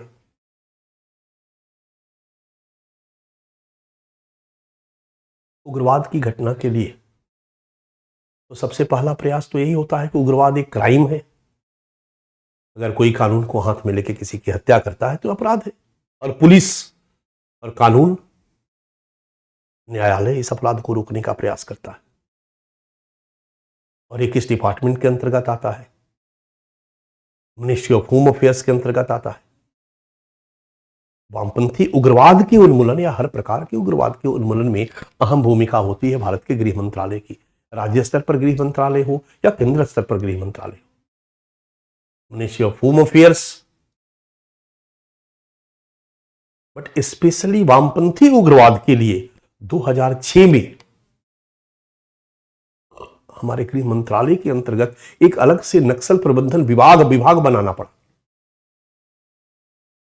जैसे कश्मीर, तो हमारा गृह मंत्रालय है बच्चा, गृह मंत्रालय के अंतर्गत कई विभाग और प्रभाग है, राइट, अलग अलग डिपार्टमेंट और सेक्शन बने हुए हैं, बटे हुए हैं। जम्मू कश्मीर विभाग एक अलग विभाग, मिनिस्ट्री ऑफ होम अफेयर्स के अंतर्गत जम्मू कश्मीर को वही विभाग देखता है। उसके बारे में सारा अलग अलग काम बांट दिया गया। श्रम विभाजन की व्यवस्था से क्या होता है, काम की गुणवत्ता सुधरती है, विशेषीकरण बढ़ जाता है। तो अगर कुछ लोगों का समूह जो है वो केवल जम्मू कश्मीर पर निगाह लगाए हुए है और जम्मू कश्मीर की समस्याओं को देख रहा है तो बेहतर देखेगा। उसी तरह से एक नॉर्थ ईस्ट डिपार्टमेंट अलग है जो उत्तर पूर्व की समस्याओं को देखता है। उसी तरह से लगा कि नहीं, नक्सलवाद एक बहुत बड़ी समस्या है, इसको भी देखना जरूरी है। उसका एक नक्सल प्रबंधन विभाग शुरू किया गया 2006 में और आज के डेट में मिनिस्ट्री ऑफ होम अफेयर्स के अंतर्गत यही विभाग जो है वो भारत में वामपंथी उग्रवाद की समस्या के समाधान में लगा हुआ है, काम करता है। कह देते हैं भारत सरकार काम कर रही है, उससे छोटा और करोगे तो कहोगे गृह मंत्रालय काम कर रहा, उससे छोटा और कहोगे तो कहोगे कि नक्सल प्रबंधन विभाग काम कर रहा।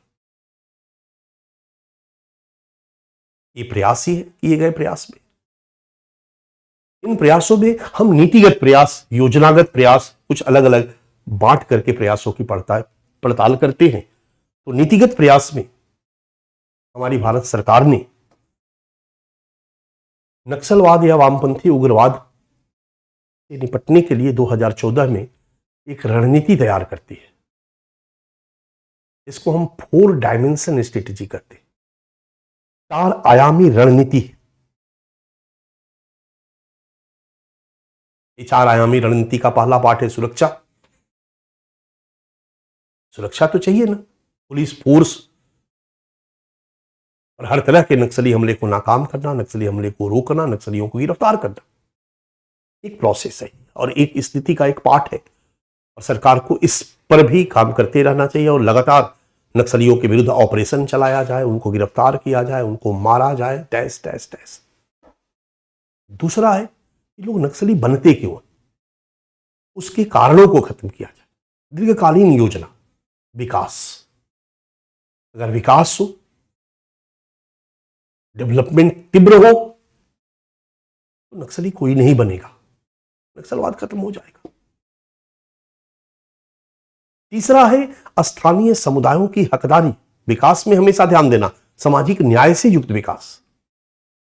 अरे भाई, नक्सलवाद जो है वो आर्थिक विषमता की आलोचना पर केंद्रित विचारधारा है, आर्थिक शोषण की आलोचना पर केंद्रित विचारधारा।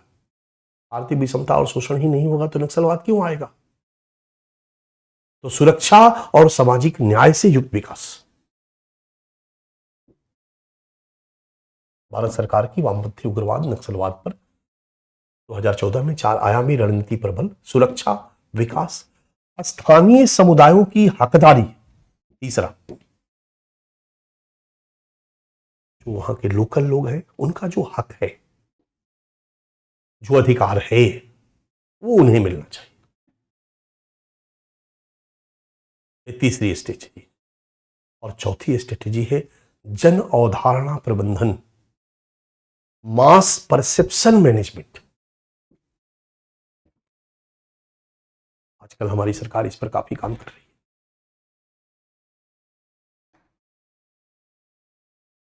हमारी सरकार मास परसेप्शन बदलने में प्रॉपर काम कर रही है और इसके लिए मीडिया को लगाया गया।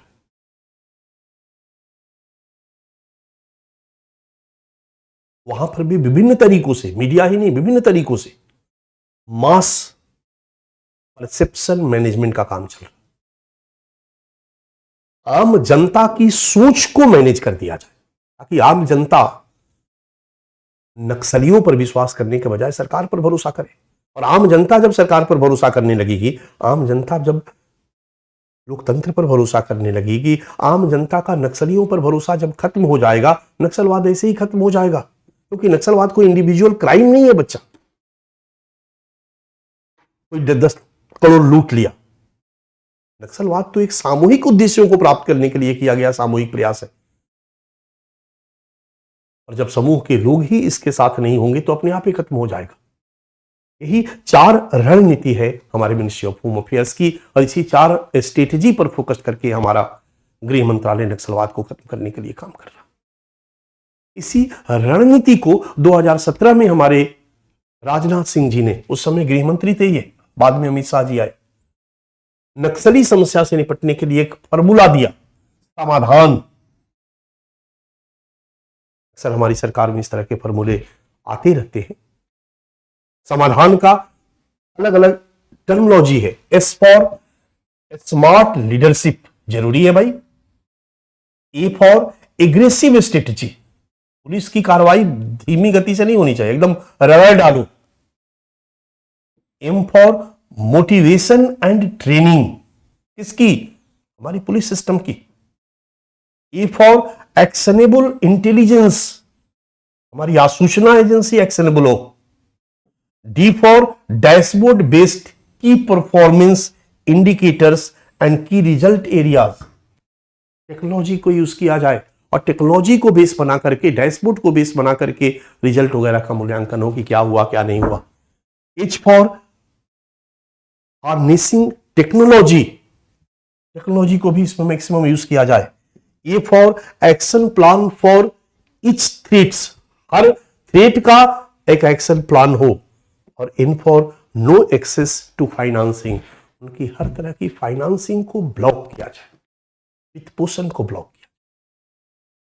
राजनाथ सिंह ने समाधान के रूप में एक नया फॉर्मूला लेकर के आए, उसमें हर पहलुओं को फोकस किया गया और सरकार इसी पहलू को फोकस करके भारत में वामपंथी उग्रवाद से निपटने का प्रयास कर रही है, वामपंथी उग्रवाद की समस्या के उन्मूलन का प्रयास कर रही है।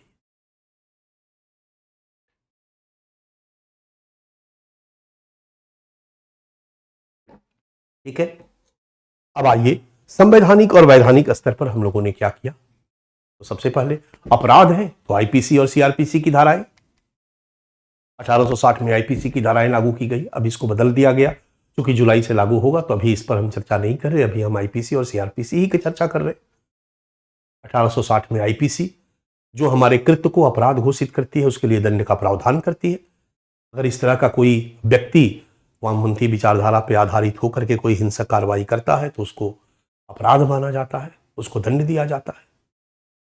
इसके अलावा ऊपा 1967 में बनाया गया, अनलॉफुल एक्टिविटीज प्रिवेंशन एक्ट 1967,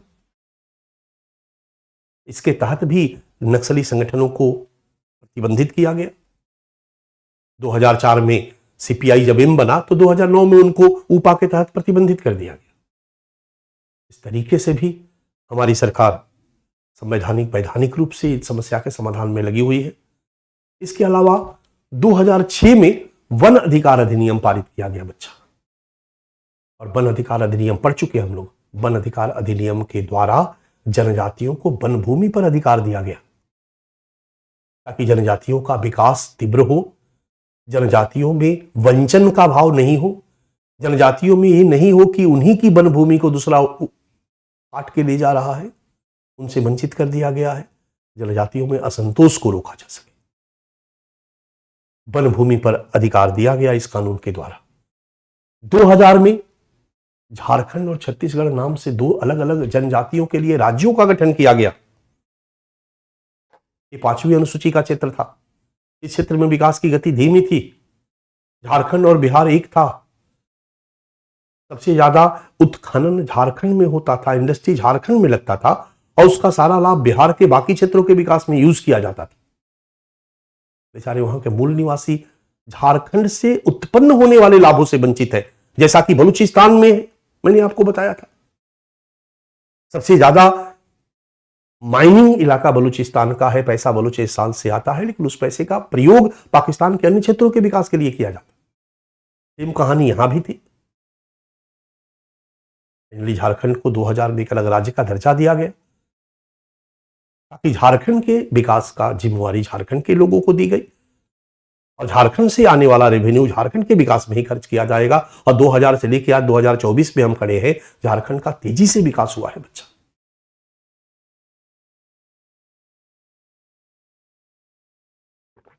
उसी तरह मध्य प्रदेश से काट करके छत्तीसगढ़ को एक अलग राज्य बनाया गया।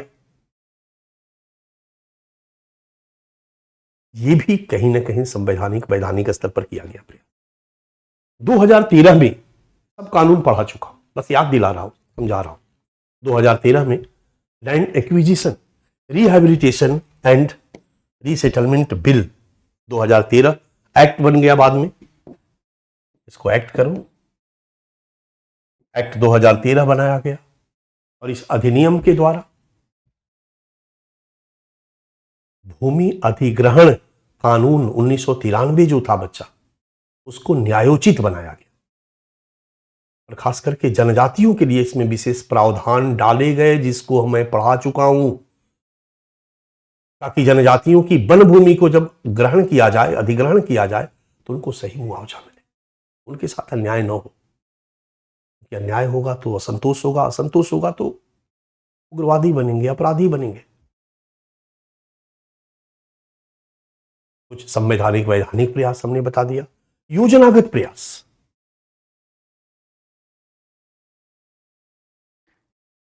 नक्सलवाद की समस्या के समाधान में कुछ योजनागत प्रयास भी किया गया।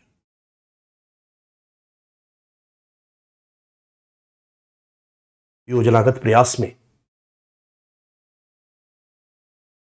विकास बड़ा क्लियर है कि नक्सलवाद के उद्भव में एक बहुत बड़ा कारण रहा है विकास में असंतुलन। एक तबका का विकास तेजी से हुआ, दूसरा तबका पिछड़ गया। जो पिछड़ गया उसमें पिछड़ेपन को लेकर असंतोष उभर कर सामने आया, और जब असंतोष उभर कर सामने आया तो नक्सली संगठनों ने उस असंतोष को अपने फेवर में यूज किया, उनके हाथों में बंदूक पकड़ा दी और उनको व्यवस्था बदलाव के लिए आगे ला दिया।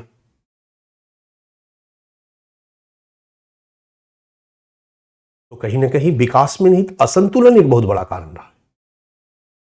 इसलिए नक्सलवाद के उन्मूलन के लिए जो सरकार ने प्रयास किया, योजनागत प्रयास किया, उसमें एक तो जंगल विकास की कई योजनाएं चलाई गई, सामाजिक न्याय से युक्त विभिन्न विकास योजनाओं का क्रियान्वयन किया गया।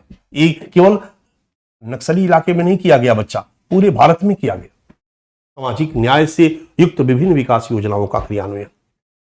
तो साथ साथ नक्सली क्षेत्र जो रेड कॉरिडोर है, छत्तीसगढ़ के लिए अलग, झारखंड के लिए, इनके लिए कुछ अलग से विकास पैकेज दिया गया, इनके लिए कुछ अलग से विशेष विकास योजनाओं का निर्माण किया गया, क्रियान्वयन किया गया, विशेष विकास योजनाओं का। छत्तीसगढ़ के लिए, उड़ीसा के लिए, झारखंड के लिए, बिहार के लिए, वेस्ट बंगाल के लिए, आंध्र प्रदेश के लिए, ये सब का सब पूरा का पूरा नक्सल बेल्ट है। ये भी नक्सल बेल्ट है, गढ़चिरौली वाला जो इलाका महाराष्ट्र का, यहां पर भी नक्सलवाद तेजी से उभर कर सामने आया है हाल के दिनों में।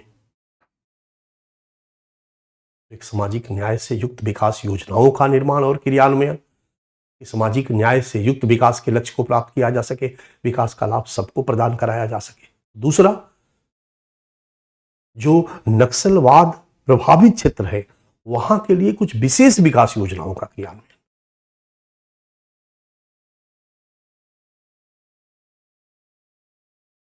इन विशेष विकास परियोजनाओं में हम कई योजनाओं की चर्चा कर सकते हैं, जो केवल और केवल जनरल योजना तो नहीं पता हमको करना है, विकास योजनाएं तो बहुत सारी है, बट विशेष नक्सल प्रभावित क्षेत्रों के लिए 2007 में पिछड़ा क्षेत्र अनुदान फंड योजना शुरू किया गया। खास करके इस योजना का एक बहुत बड़ा उद्देश्य था उग्रवाद बहुल जो इलाका है, चाहे वो नॉर्थ ईस्ट का इलाका हो, छत्तीसगढ़ का इलाका हो, झारखंड का इलाका हो, जो पिछड़ा क्षेत्र है, उनके लिए एक अनुदान फंड हो जिससे उनका विकास तेजी से किया जा सके। दूसरा, 2011 में प्रधानमंत्री ग्राम विकास फेलोशिप कार्यक्रम शुरू किया गया। प्रधानमंत्री ग्राम विकास फेलोशिप कार्यक्रम शुरू किया गया। यह भी एक योजनागत प्रयास था। इस योजना में Tata institute of social science से कुछ पढ़े हुए स्कॉलर्स को, जो इस क्षेत्र में स्पेशल पढ़ाई कर चुके हैं, उनको हर जिले में नियुक्त किया जाएगा। वो डीएम को आइडियाज देंगे, अपने ज्ञान, अपने रिसर्च का सपोर्ट करेंगे और मिलकर के नक्सली समस्याओं का समाधान किया जाएगा। 2012 में सुरक्षा संबंधी व्यय योजना, एक नया योजना शुरू किया गया, जैसे पुलिस के लिए जीप खरीदना, पुलिस के लिए हथियार खरीदना, सुरक्षा के लिए जो व्यय, या फिर नक्सल प्रभावित इलाकों में जो विशेष पुलिस की बटालियन की तैनाती हो जाती है। अगर हम सीआरपीएफ की बटालियन की तैनाती करते हैं, कोबरा की तैनाती करते हैं, इंडिया रिजर्व बटालियन की तैनाती, तो जो विशेष खर्च हो उसके लिए सुरक्षा संबंधी व्यय योजना नक्सल प्रभावित क्षेत्रों के लिए, रेड कॉरिडोर के लिए शुरू की गई, ताकि यहां पर पुलिस व्यवस्था को मजबूत किया जा सके। ठीक है। इसके बाद यहां पर सुरक्षा संबंधी व्यय योजना है। ये थोड़ा सा गलत फोटो आ गया है बच्चा, इसको सुधार देना। ठीक है, आपके पास होगा प्रिंट तो अभी ही सुधार देना। सुरक्षा संबंधी व्यय योजना, संबंधी व्यय योजना, राइट। इसके बाद 2013 में हमारी जो यूपीए की सरकार थी, उन्होंने एक रोशनी परियोजना शुरू की। रोशनी परियोजना नक्सल बाहुल या नक्सल प्रभावित क्षेत्रों में कौशल विकास के द्वारा रोजगार प्रदान करने की योजना थी। इस योजना का लक्ष्य था कि युवाओं को स्किल्ड किया जाए और स्किल्ड करके 50,000 युवाओं को रोजगार प्रदान करने का लक्ष्य रखा गया 2013 में। इसको नाम दिया गया रोशनी परियोजना। रोशनी परियोजना का एक और रूप है बच्चा, नई रोशनी परियोजना। कंफ्यूज मत होना, नई रोशनी परियोजना मैं आपको पढ़ा चुका हूं। ये अल्पसंख्यक महिलाओं के लिए, अल्पसंख्यक महिलाओं के विकास के लिए योजना थी नई रोशनी परियोजना। बैंकिंग वगैरह के काम के लिए उनको एक्सपर्ट ट्रेनिंग देना, मैं पढ़ा चुका हूं, समझा चुका हूं। ये अलग है रोशनी परियोजना। ये स्किल डेवलपमेंट प्रोग्राम के द्वारा लोगों को रोजगार देना है। नक्सली इलाके में, नक्सल प्रभावित क्षेत्रों में, नक्सल प्रभावित जिलों में कौशल विकास के द्वारा युवाओं को, 50,000 युवाओं को रोजगार प्रदान करने की योजना 2013 में शुरू की गई। ये सब विशेष योजनाएं हैं। ये सब केवल नक्सल प्रभावित क्षेत्रों के लिए ही योजनाएं, ये अखिल भारतीय स्तर पर लागू नहीं है बच्चा। 2015 में नक्सल प्रभावित जिलों में लाइवलीहुड कॉलेज की स्थापना की गई। नक्सल प्रभावित इलाका है, वहां ऐसा कॉलेज जहां पर लोग आएंगे, बच्चे आएंगे, जनजातियों के बच्चे हैं, उसी में रहेंगे, उसी में मेस रहेगा, हॉस्टल रहेगा, खाएंगे। लाइवलीहुड कॉलेज दंतेवाड़ा का एक फोटो मैंने दे दिया है। उसी में रहेंगे, उसी में खाएंगे, उसी में उनकी पढ़ाई भी होगी और उसी में उनका स्किल डेवलपमेंट भी होगा बच्चा। इन सबके पीछे उद्देश्य क्या है? उद्देश्य है लोगों को विकसित किया जाए, बेरोजगारी को उन्मूलन किया जाए, खत्म किया जाए। विकास सभी समस्याओं का समाधान। अगर लोगों का विकास हो गया, लोगों का जीवन स्तर सुधर गया, तो कोई हथियार नहीं उठाएगा। सबको लगता है कि एक अच्छा शांतिपूर्ण जीवन जिया जाना चाहिए। 2016 में विशेष अवसंरचना योजना शुरू किया गया, special infrastructure scheme. Special infrastructure scheme, ये केंद्र का 75% और इसमें राज्य सरकार 25% की भागीदारी देगी। और इस विशेष अवसंरचना योजना में नक्सली इलाके में सड़क बनाना, पुलिया बनाना, पूरी तरह से ट्रांसपोर्ट सिस्टम को मजबूत कर देना, नक्सलियों के इलाके में आसानी से पुलिस पहुंच जाए। क्योंकि अक्सर नक्सली जो हैं वो सड़क बनता है तोड़ देते हैं, वहां सड़क नहीं बनाने देते हैं, स्कूल को बम से उड़ा देते हैं। इसके पीछे दो उद्देश्य है। एक उद्देश्य है कि सड़क नहीं रहेगा तो आसानी से सुरक्षा बल उनके जंगलों में प्रवेश नहीं करेंगे, ऑपरेशन नहीं कर पाएंगे। दूसरा, वहां अगर विकास हो गया तो आम जनता फिर नक्सलियों पर भरोसा क्यों करेगी? फिर तो विकास में लग जाएगी, फिर वो शांति चाहने लगेगी, फिर वो बंदूक क्यों उठाएगी जब उनका विकास होगा? तो वो तो बंदूक इसलिए उठा रही है क्योंकि वो विकास में बेरोजगार है, पिछड़ी हुई है। और ये नक्सली कहते हैं कि तुम्हारे लूटने वाले ये लोग हैं, सिस्टम है ये खराब, इसको बदल दो। वो गुस्से में, हिंसा में आ जाते हैं। लेकिन यदि उनका विकास हो जाएगा तो फिर जरूरत ही नहीं पड़ेगी। इसलिए नक्सली नहीं चाहते हैं कि उनका विकास हो, इसलिए वो विशेष अवसंरचना विकास को रोकते हैं। बट फिर भी सरकार लगातार चला रही है ताकि विकास की गति को तीव्र किया जा सके। 2016 में नरेंद्र मोदी ने रायपुर में बस्तर क्षेत्र के विकास के लिए, बस्तर रायपुर का एक इलाका है बच्चा, अगर आप छत्तीसगढ़ में जाओगे तो छत्तीसगढ़ के लास्ट में नीचे देखोगे दंतेवाड़ा, बीजापुर, सुकमा, नारायणपुर, ये सारे के सारे जिले हैं और वहीं पर एक बस्तर है और बस्तर जनजातीय इलाका है और बस्तर में नक्सलवाद वामपंथी उग्रवाद चरम पे है, पूरा जंगल का इलाका। ठीक वही दक्षिण वाला इलाका आंध्र प्रदेश से सटा हुआ है और आंध्र प्रदेश का वो इलाका नक्सलवाद से सबसे ज्यादा प्रभावित है। छत्तीसगढ़ से पहले वहां नक्सलवाद आ गया था। मई 2016 में नरेंद्र मोदी द्वारा रायपुर में बस्तर क्षेत्र के लिए 24,000 करोड़ रुपए की कल्याणकारी योजना की शुरुआत। अगर बस्तर के लिए 24,000 करोड़ रुपए का योजना विकास योजना शुरू हुआ और उनका विकास होगा तो ऑटोमेटिक वो नक्सली गतिविधियों को छोड़ देंगे। सितंबर 2021 में वामपंथी उग्रवाद से प्रभावित राज्यों में 17,600 किलोमीटर सड़कों को मंजूरी, जिसमें लगभग 10,000 किलोमीटर सड़कों का निर्माण पूरा। क्योंकि सड़क वहां नहीं है बच्चा। जब भी नक्सलियों के खिलाफ अभियान चलाया जाता है, हमारे सुरक्षा बलों का सबसे बड़ा ड्रॉबैक है कि पैदल चल चल के जाना पड़ता है। जो डिस्ट्रिक्ट हेडक्वार्टर होता है या जो जंगलों से बाहर का एरिया होता है, कस्बा होता है, वहां पर सीआरपीएफ के या सुरक्षा बलों का कैंप होता है। वहां से फिर 3-4 दिन का टारगेट करते हैं, खाने पीने का सामान लेते हैं और जंगलों में नक्सलियों को पकड़ने के लिए अभियान में निकल पड़ते हैं। 3-4 दिन बड़ी मुश्किल से जंगलों में बिताते हैं और बिता करके फिर वापस आ जाते हैं। उसी जाने और वापस आने के क्रम में 2010 का नक्सली हमला हुआ था, जिसमें 73 सीआरपीएफ के जवान मारे गए थे। बीच में घिर करके लोगों ने फायरिंग करनी शुरू की, बम से उड़ा दिया। तो सरकार अभी पूरी तरह से प्रयासरत है कि पूरे एरिया को सड़कों से बांट दिया जाए, दनादन गाड़ी चले चारों तरफ, पेट्रोलिंग फोर्स की हो। सड़क रहेगा तो पेट्रोलिंग आसान होगा। पैदल जाने में 12 घंटे जहां लगेंगे, वहां पर अगर सड़क हो बच्चा तो 2 घंटे में पहुंचा जा सकता। सड़कों का जाल बिछा देना, विकास सड़क, देख रहे हो, और संरचनात्मक विकास। दूर संचार सुविधा वहां का एक सबसे बड़ा प्रॉब्लम है आज। सूचना एजेंसी, हमारा जो सुरक्षा बल होता है वो जंगलों में वहां के गांव के लोकल लोगों को, कुछ लोग ऐसे हैं जिनको पैसा देके रखता है कि कोई सूचना दे देना, किसी गांव में नक्सली आए हैं, लेकिन लोगों का विकास नक्सलियों पर ज्यादा। पुलिस प्रशासन और जनता के बीच गैप बहुत ज्यादा है, इससे जनता का भरोसा पुलिस पर नहीं, इससे जनता पुलिस को इंफॉर्मेशन नहीं देती। और नक्सली क्या करते हैं कि कहीं पर भी कोई ऐसा सिस्टम टेक्नोलॉजी का नहीं वो लगने देते। अगर कोई टावर लगाया जाएगा वो तोड़ देते हैं।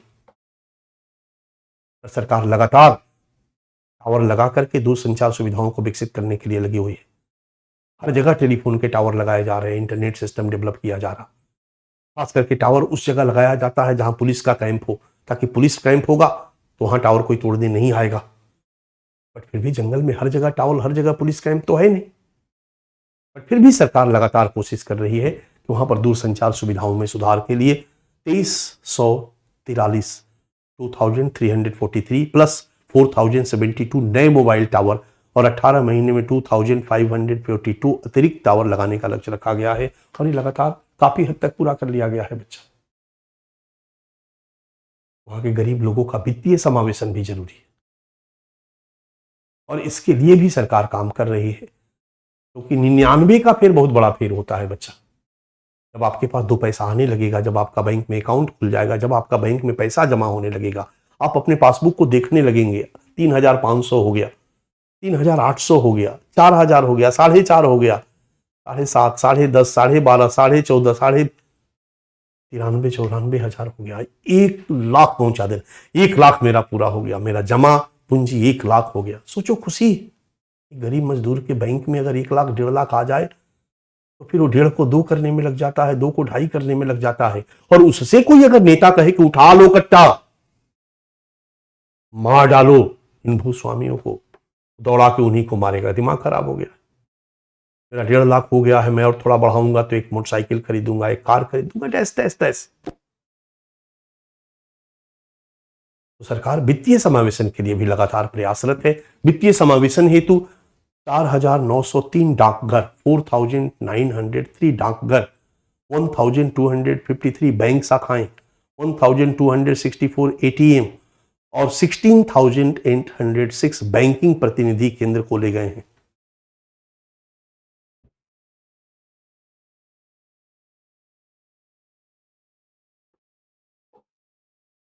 गांव में बैंकिंग प्रतिनिधि केंद्र बहुत खोले जा रहे हैं। हमारे गांव में अगर मैं किसी को पैसा डालता हूं, अगर मजदूरी का काम कुछ भी किसी को देना है 2,000 3,000 रुपया, तो 2,000 अकाउंट में डालूंगा और उनको उसी समय अकाउंट से पैसा मिल जाता, आधार कार्ड दिखा के पैसा मिल जाता। इसके लिए उनको बैंक जाने की जरूरत ही नहीं पड़ती है। और हमारे गांव में एटीएम भी नहीं है। सोचो, आपको आश्चर्य होगा कि वो पैसा कैसे मिलता है। तो गांव में कई ऐसे लोग हैं जो बैंक के प्रतिनिधि के रूप में बैठे हुए, उसके पास वो जाएगा, अपना आधार कार्ड दिखाएगा, उसकी कॉपी वो रखेंगे और उनको उतना पैसा होता 2,000 5,000 100 500 दे देते, लेके अपना काम करता।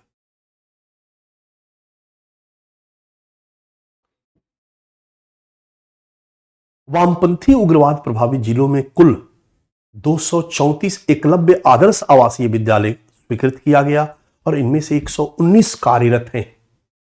विकास की जब हम बात करते हैं तो शिक्षण संस्थान एक बहुत प्रमुख पहलू है। वहां के युवाओं में, वहां के लड़कों में शिक्षा के प्रति, नौकरी करने के प्रति ललक हो, हर जगह शिक्षण संस्थान उपलब्ध हो ताकि वो पढ़ लिख करके आगे बढ़ सके। इसके लिए भी सरकार ने शिक्षा विकास की दिशा में भी प्रयास किया है और ये सब विद्यालयों की स्थापना लगातार कर रही है। ये सब स्पेशल है, जनरल तो हो ही रहा है, नवोदय विद्यालय, तमाम तरह की चीजें। सरकार ने एक सुरक्षित पुलिस स्टेशन निर्माण की योजना को शुरू किया, इसमें 2.5 करोड़ की लागत वाली पुलिस स्टेशन बनाई जा रही है। ये बहुत मजबूत पुलिस स्टेशन, खास करके जंगलों में पुलिस स्टेशन मजबूत नहीं होगा, नक्सली इलाकों में, तो आके नक्सली सब पुलिस का सारा सामान लूट के लेके चले जाएंगे। इसलिए सरकार ने एक सुरक्षित पुलिस स्टेशनों के निर्माण योजना को शुरू की है। इसमें 2 से 2.5 करोड़ पुलिस स्टेशन पर स्टेशन की दर से 150 पुलिस स्टेशन का निर्माण प्रारंभ किया गया है। पूरे नक्सल बहुल इलाके में हर जगह मजबूत पुलिस स्टेशन बनाया जाए, जहां वो थाना भी रहेगा और सीआरपीएफ के कैंप भी वही डाल दिया जाए, अलग से न डाला जाए। केवल थाना को छोड़ दिया जाएगा तो नक्सली आएंगे और लूट के लेके चले जाएंगे। कुछ हमारे बच्चे वहां पर हैं, एक मेरा बच्चा है, वो वहां एडिशनल एसपी था और बेचैन था कि सर मैं नौकरी छोड़ूंगा। सुकमा में उसकी पोस्टिंग थी। मैंने उसको समझाया, यार नौकरी बहुत मुश्किल से मिलती है। इतना दुखी था वो, बोला कि जहां पोस्टिंग है वहां पर हम लोग रात रात भर भगवान का नाम लेके बिता देते हैं कि कहीं नक्सलियों का आक्रमण न हो जाए, सब हथियार लूट के लेके चले जाएंगे। और नक्सली आक्रमण करते हैं तो मारते भी हैं। उनका सबसे बड़ा दुश्मन पुलिस है, खास करके सीआरपीएफ, बाहरी फोर्स। और आपने देखा होगा नक्सली हमले को मैंने दिखाया था, मैक्सिमम इतने जवान मरे।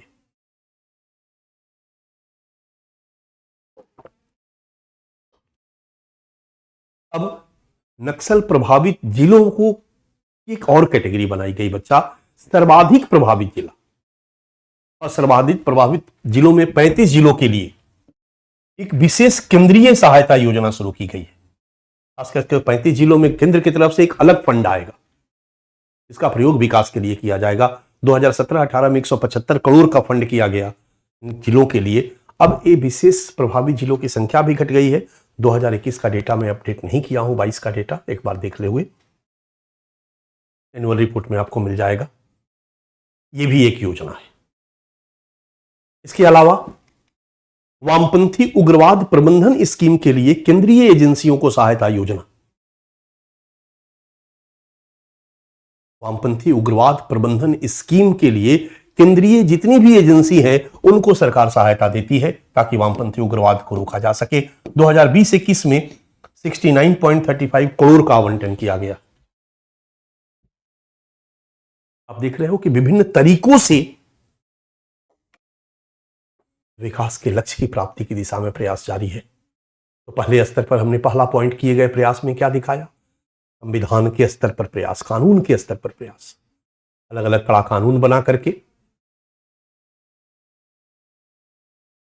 किसी को नक्सलवादी बनने से रोकना।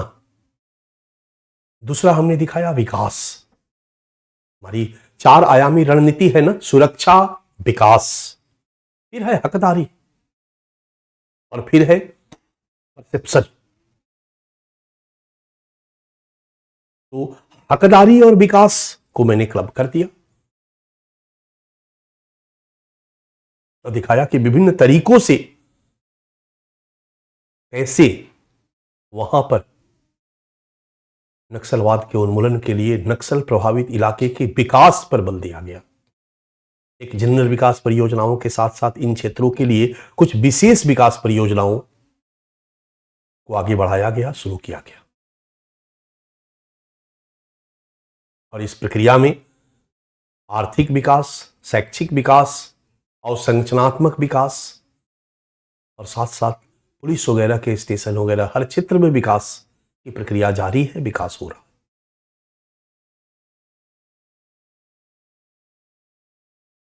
हमारी सरकार ने महसूस किया बच्चा कि वामपंथी उग्रवाद में नौजवान शामिल होते हैं, बेरोजगार युवा शामिल होते हैं। ये अपराधी नहीं है। अपराधी होते तो डकैती करके बैंक लूट करके अपना पिट उल्लू सीधा करते। इनको ब्रेन वॉश किया गया, नक्सली नेताओं द्वारा इनको ब्रेन वॉश किया गया कि हमारी गरीबी का कारण ये सिस्टम है। ये सिस्टम ऐसा है जहां पर हमारा आर्थिक शोषण हो रहा बच्चा, और इस सिस्टम को बदलना है। इस हथियार उठाओ, अपने लिए नहीं लड़ो, देश के लिए लड़ो, अपने भाइयों के लिए लड़ो, न्याय के लिए लड़ो। इस टाइप का लंबा चौड़ा भाषण कैसे आतंकी संगठन, हम लोगों ने पढ़ाया कि कैसे आतंकी संगठन ब्रेन वॉश करते हैं धर्म, अल्लाह, भगवान, और हथियार उठाने के लिए मजबूर कर देते हैं, मोटिवेट कर देते हैं, कन्विंस कर देते हैं। नॉर्थ ईस्ट वगैरह में अपने देश के लिए अलग देश की मांग। 1991 में जब अंगमी जापू फिजो ने, 4 क्लास में आपको पढ़ाया था मैं, अंगमी जापू फिजो ने जनमत संग्रह कराया और 99% लोगों ने कहा कि हम इंडिया में नहीं रहना चाहते। और तब उन्होंने ग्रेटर नागालैंड की मांग को लेकर आंदोलन छेड़ दिया। भारत से अलग हमारे लिए हमारा देश चाहिए, इनके साथ रहकर हमारा विकास संभव नहीं होगा, हम बिल्कुल अलग तरह के। तो कोई भी नेता कन्विंस करता, यहां पर वामपंथी उग्रवाद में आम जनता को, युवाओं को आर्थिक विषमता और शोषण के नाम पर कन्विंस किया गया है और कहा गया कि इसके लिए जिम्मेदार कौन है? ये सिस्टम, इसको ठीक करना है तो इस सिस्टम को बदलना होगा, और सिस्टम बंदूक से बदलेगा। उठा लो बंदूक।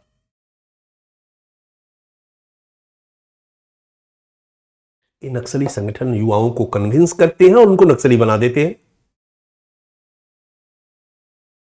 अब समाज के लोग, यूथ, इन पर भरोसा करते हैं, इनकी बातों पर भरोसा करते हैं और नक्सली बन जाते हैं। और प्रशासन और पुलिस से दूरी जो बनी हुई है, इन पर भरोसा करने का और बढ़ाने का एक और कारण बन जाता है। रिसर्च में सामने आया कि जब तक आम जनता के मन में नक्सलवाद के विरुद्ध जनमत का निर्माण नहीं होगा, जब तक आम जनता नहीं सोचेगी कि नक्सलवाद खराब है, नक्सलवाद बेकार है, ये नक्सली संगठन हम लोगों को बेवकूफ बना रहे हैं, सरकार सही है, सरकार सही कर रही है, सरकार के अधिकारी, कर्मचारी, पुलिस, प्रशासन, ये सब सही है, ये हमारा भला सोचते हैं। जिस दिन नक्सलवाद के विरुद्ध जनमत का निर्माण हो जाए आम जनता में, उसी दिन आम जनता की नक्सलवाद विरोधी अभियान में जन सहभागिता बढ़ जाएगी। और नक्सलवाद के उन्मूलन में जब पीपुल्स पार्टिसिपेशन बढ़ेगा, जन सहभागिता बढ़ेगी, तो नक्सलवाद ऐसे ही खत्म हो जाएगा। आम जनता इन्फॉर्मर का काम करने लगेगी। किसी गांव में अगर 2-4 नक्सली आए तो आम जनता में से लोग फोन कर देंगे पुलिस को कि यहां पर 4 तो बैठे हुए हैं। बस आम जनता में एक भरोसा कायम करने के। और अंग्रेजी शासन के बाद भारत की हमारी पुलिस व्यवस्था और प्रशासन और आम जनता के बीच गैप पड़ा है। हम लोगों ने कारण में लिखा कि आम जनता और पुलिस के बीच दूरी बढ़ी है। ये दूरी नक्सलवाद का एक बहुत बड़ा कारण रही। इसलिए हमारी सरकार ने आम जनता और सरकार के बीच के इस गैप को कम करने के लिए भी ढेर सारे स्तरों पर प्रयास किया है और कर रही है। उनको लग रहा है कि आम जनता जब नक्सली संगठनों से कट जाएगी, आम जनता का जब नक्सली संगठनों से भरोसा खत्म हो जाएगा, आम जनता का जब सरकार पर भरोसा बढ़ जाएगा, नक्सलवाद को खत्म करना आसान हो जाएगा इसलिए जो तीसरे स्तर पर प्रयास है, 3 नंबर में, विश्वास बहाली एवं जन सहभागिता में वृद्धि हेतु प्रयास। हमने अलग अलग कैटेगरी में कैटेगराइज करके प्रयासों को लिखा है, हौज पौज नहीं किया है। अलग अलग कैटेगराइज इसलिए किया है क्योंकि एक पर फोकस करके अगर प्रश्न पूछता है, विश्वास बहाली और जन सहभागिता पर प्रश्न बनेगा। कश्मीर में प्रश्न पूछा जा चुका है, बच्चा याद करो कि कैसे कश्मीर की समस्या का समाधान करने के लिए वहां के लोगों का सरकार पर भरोसा बढ़ाना होगा और इसके लिए सरकार क्या क्या कर रही है।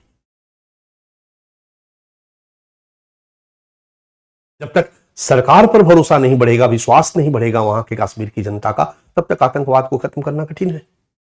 और इसके लिए सरकार क्या कर रही है, याद करो, प्रीवियस ईयर क्वेश्चन मैंने दिखाया था। तो हर जगह, चाहे वो नॉर्थ ईस्ट हो, चाहे वो जम्मू कश्मीर हो, चाहे वो पंजाब हो, चाहे वो नक्सली क्षेत्र हो, हर जगह केवल सरकार इसको समस्या मानती हो और समस्या को दूर करने का लिए प्रयास करती हो तो समस्या दूर नहीं होगा। लेकिन अगर वहां की जनता इसको समस्या मानने लगे, वहां की जनता इसको गलत मानने लगे, तो अपने आप खत्म हो जाएगा। तो विश्वास बहाली और जन सहभागिता में वृद्धि हेतु प्रयास, इस दिशा में अगर हम प्रयास की बात करते हैं तो नक्सलियों से बातचीत पहला प्रयास है। यानी हमारी सरकार एक अपराधी को और एक नक्सली को अलग अलग लेती है। हमारी सरकार का मानना है कि नक्सली अपराधी नहीं है। ठीक है, हमारे कानून की परिभाषा में हमारी अपराधी है, आईपीसी की परिभाषा में अपराधी है, लेकिन टेक्निकली नक्सली तो हमारे इनोसेंट जनता है, गरीब बेरोजगार है बेचारे, उनको गुमराह कर दिया गया। इसलिए सीधे उनके विरुद्ध पुलिस कार्रवाई और उनको गोली मार देना से बेहतर तरीका है कि उनसे बातचीत किया जाए, उनको समझाया जाए, उनको आत्मसमर्पण के लिए प्रेरित किया जाए। इसलिए हमारी सरकार की नीतियों में, क्रियाकलापों में, नक्सलवाद के खात्मा के लिए किए गए प्रयासों में नक्सलियों से बातचीत एक प्रमुख कदम है, प्रमुख प्रयास है। और सरकार लगातार नक्सलियों से बातचीत करती है और बातचीत करने के बाद आत्मसमर्पण सह पुनर्वास की नीति लेकर सरकार आई है। सरकार ने एक योजना ही इस दिशा में शुरू की, आत्मसमर्पण सह पुनर्वास नीति। ये नक्सली भाई जो कर रहे हो गलत है, बट नक्सली भाई हम जानते हैं कि आप जो कर रहे हो, आप गुमराह होके कर रहे हो, आपको गुमराह किया गया।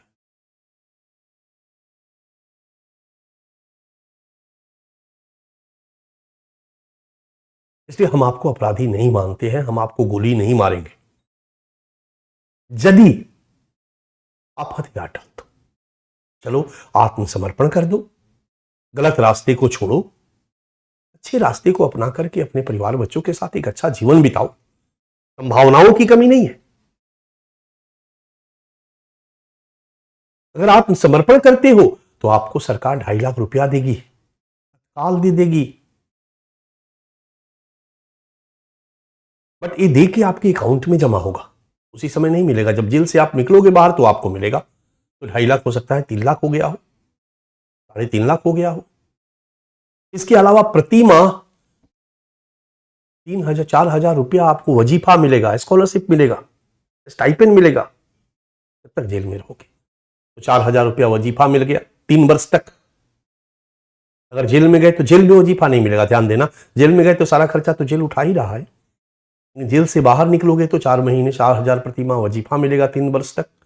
और फिर आपको स्किल डेवलपमेंट भी आपका किया जाएगा। जेल के अंदर रह रहे हो, वहां पर आपको कौशल विकास के द्वारा कोई ना कोई विधा में प्रशिक्षित किया जाएगा।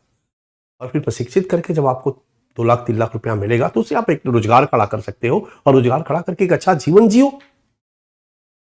आपकी सजा भी कम होगी आत्मसमर्पण करते हो तो। सरकार ने एक लुभावन, एक बेहतरीन तरीके का सरकार योजना लेकर के आई। इसको हम कहते हैं आत्मसमर्पण सह पुनर्वास नीति के तहत 1.5 से 2.5 लाख प्रति नक्सली तत्काल अनुदान 3 वर्ष बाद प्राप्त, 4,000 प्रति माह वजीफा 3 वर्ष तक, और कौशल प्रशिक्षण और रोजगार। आम जनता के साथ, नक्सलियों के साथ विश्वास बहाली की दिशा में एक प्रयास, जन सहभागिता वो छोड़े और जनता के साथ मुख्य धारा में आए के लिए प्रयास। अब जो नक्सली हिंसा से पीड़ित है, जनता पर भी भरोसा कायम करना होगा। नक्सली हिंसा से पीड़ितों को 3 लाख वित्तीय सहायता, अगर नक्सलियों ने किसी को मार डाला है, उनको 3 लाख वित्तीय सहायता। इसके अलावा सामुदायिक पुलिसिंग और नागरिक कार्य संबंधी कार्यक्रम, सिविक एक्शन प्रोग्राम, इसको CAP, सामुदायिक पुलिसिंग, ये लगभग एक जैसा है बच्चा। और इस तरह के प्रोग्राम का उद्देश्य है सुरक्षा बल के मानवीय चेहरे को दिखाना। ये सुरक्षा बल तुम्हारे दुश्मन नहीं है। AK-47 लेकर चलते हैं, इसका मतलब ये नहीं है कि तुम्हारे दुश्मन है बच्चा, ये तुम्हारे रक्षा में है। ये कार्यक्रम इसलिए शुरू किया गया क्योंकि भारत के सुरक्षा बल, पुलिस प्रशासन पर एक शासक वाला अप्रोच था, लोक सेवा वाला अप्रोच नहीं था।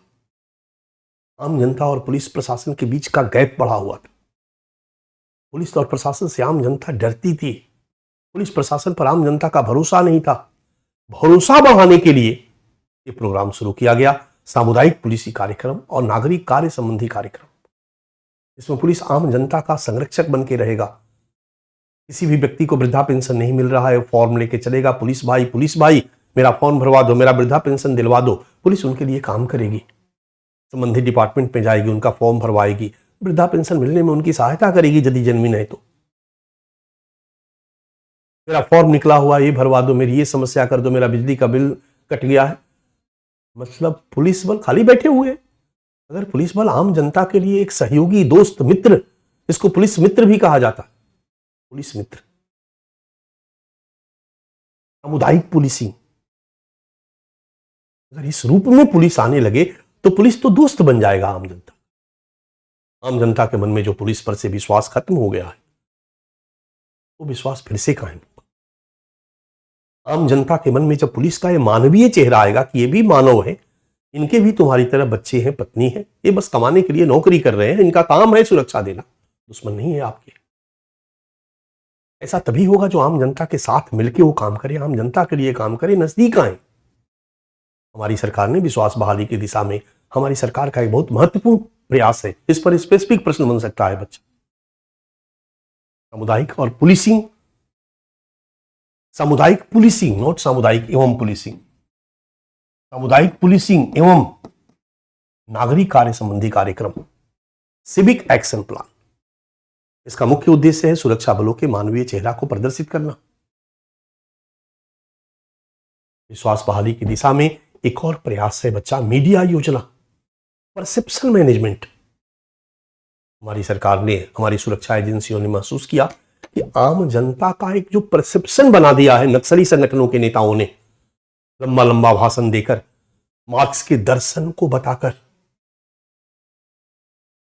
आम जनता को कन्विंस कर दिया है, आम जनता को पुलिस के खिलाफ खड़ा कर दिया है, आम जनता को सरकार के खिलाफ खड़ा कर दिया है, आम जनता को प्रशासन के खिलाफ खड़ा कर दिया है, आम जनता को इस व्यवस्था के खिलाफ खड़ा कर दिया और उनको हथियार पकड़ा के कह रहा व्यवस्था को बदलो, हिंसा के द्वारा व्यवस्था को बदलो।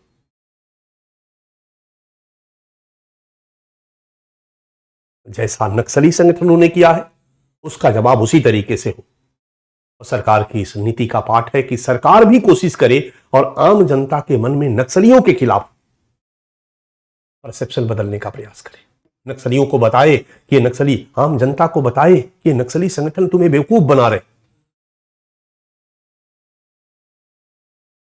ये नक्सली संगठन अपने बच्चों को, जो बड़े बड़े संगठन के नेता कहलाते हैं, ये अपने बच्चों को कन्वेंट में पढ़ा रहे, दूसरी जगह से फंडिंग ले रहे, तुम्हें मूर्ख बना रहे हैं, तुम्हें बलि का बकरा बना करके सरकार की पुलिस के सामने लड़ने के लिए भेज देते हैं। इस तरह का परसेप्शन प्रबंधन, मैनेजमेंट जब तक आम जनता का नहीं होगा तब तक आम जनता का पुलिस पर भरोसा कायम नहीं होगा। आम जनता इन नक्सली संगठनों के नेताओं की वास्तविकता को नहीं जान पाएगी। हमारी सरकार, हमारी सुरक्षा एजेंसियां, हमारा सुरक्षा बल इस दिशा में भी काम कर रहा है। और इस दिशा में सबसे बड़ा माध्यम क्या है बच्चा? मीडिया। कई रूपों में आम जनता के मन में पुलिस का भरोसा तो जीतने का प्रयास किया जा रहा। सामुदायिक पुलिसिंग, पुलिस मित्र, डैश डैश डैश, मीडिया के माध्यम से भी उनके परसेप्शन को बदलने का प्रयास किया जा रहा है। इस दिशा में एक एग्जाम्पल मैंने दिया है, राजीव कुमार जो कि एक पुलिस ऑफिसर थे, इन्होंने एक फिल्म प्रत्यावर्तन द होम कमिंग नाम की एक फिल्म बनाई गई और इस फिल्म को झारखंड और हर नक्सली क्षेत्रों में सब जगह दिखाया गया। गांव गांव में फिल्म को चलाया गया। फिल्म का थीम, फिल्म की कहानी थी कि कैसे नक्सली नेता आम जनता को बेवकूफ बना रहे हैं, पुलिस के विरोध में भड़का रहे हैं।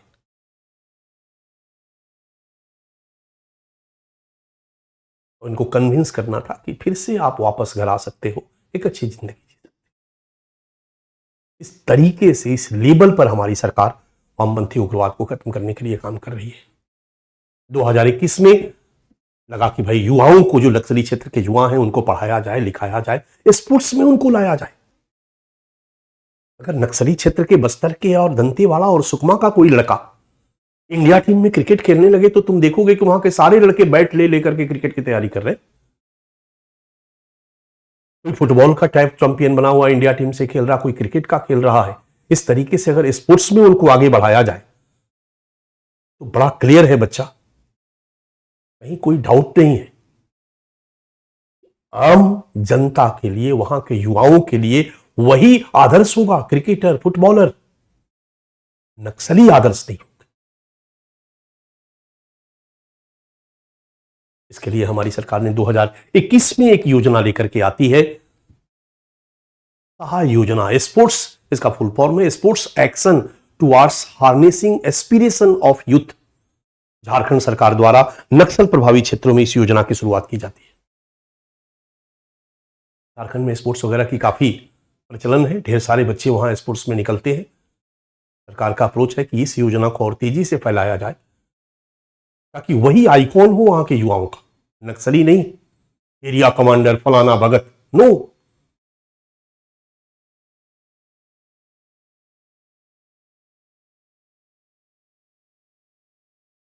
इस तरीके से वहां के लोगों का परसेप्शन मैनेजमेंट के लिए भी हमारी सरकार प्रयास कर रही है ताकि नक्सलियों के विरुद्ध उनके मन में जनमत का निर्माण हो, परसेप्शन बने और हमारे सुरक्षा बलों के, हमारी सरकार, हमारे सिस्टम के फेवर में उनका परसेप्शन बने।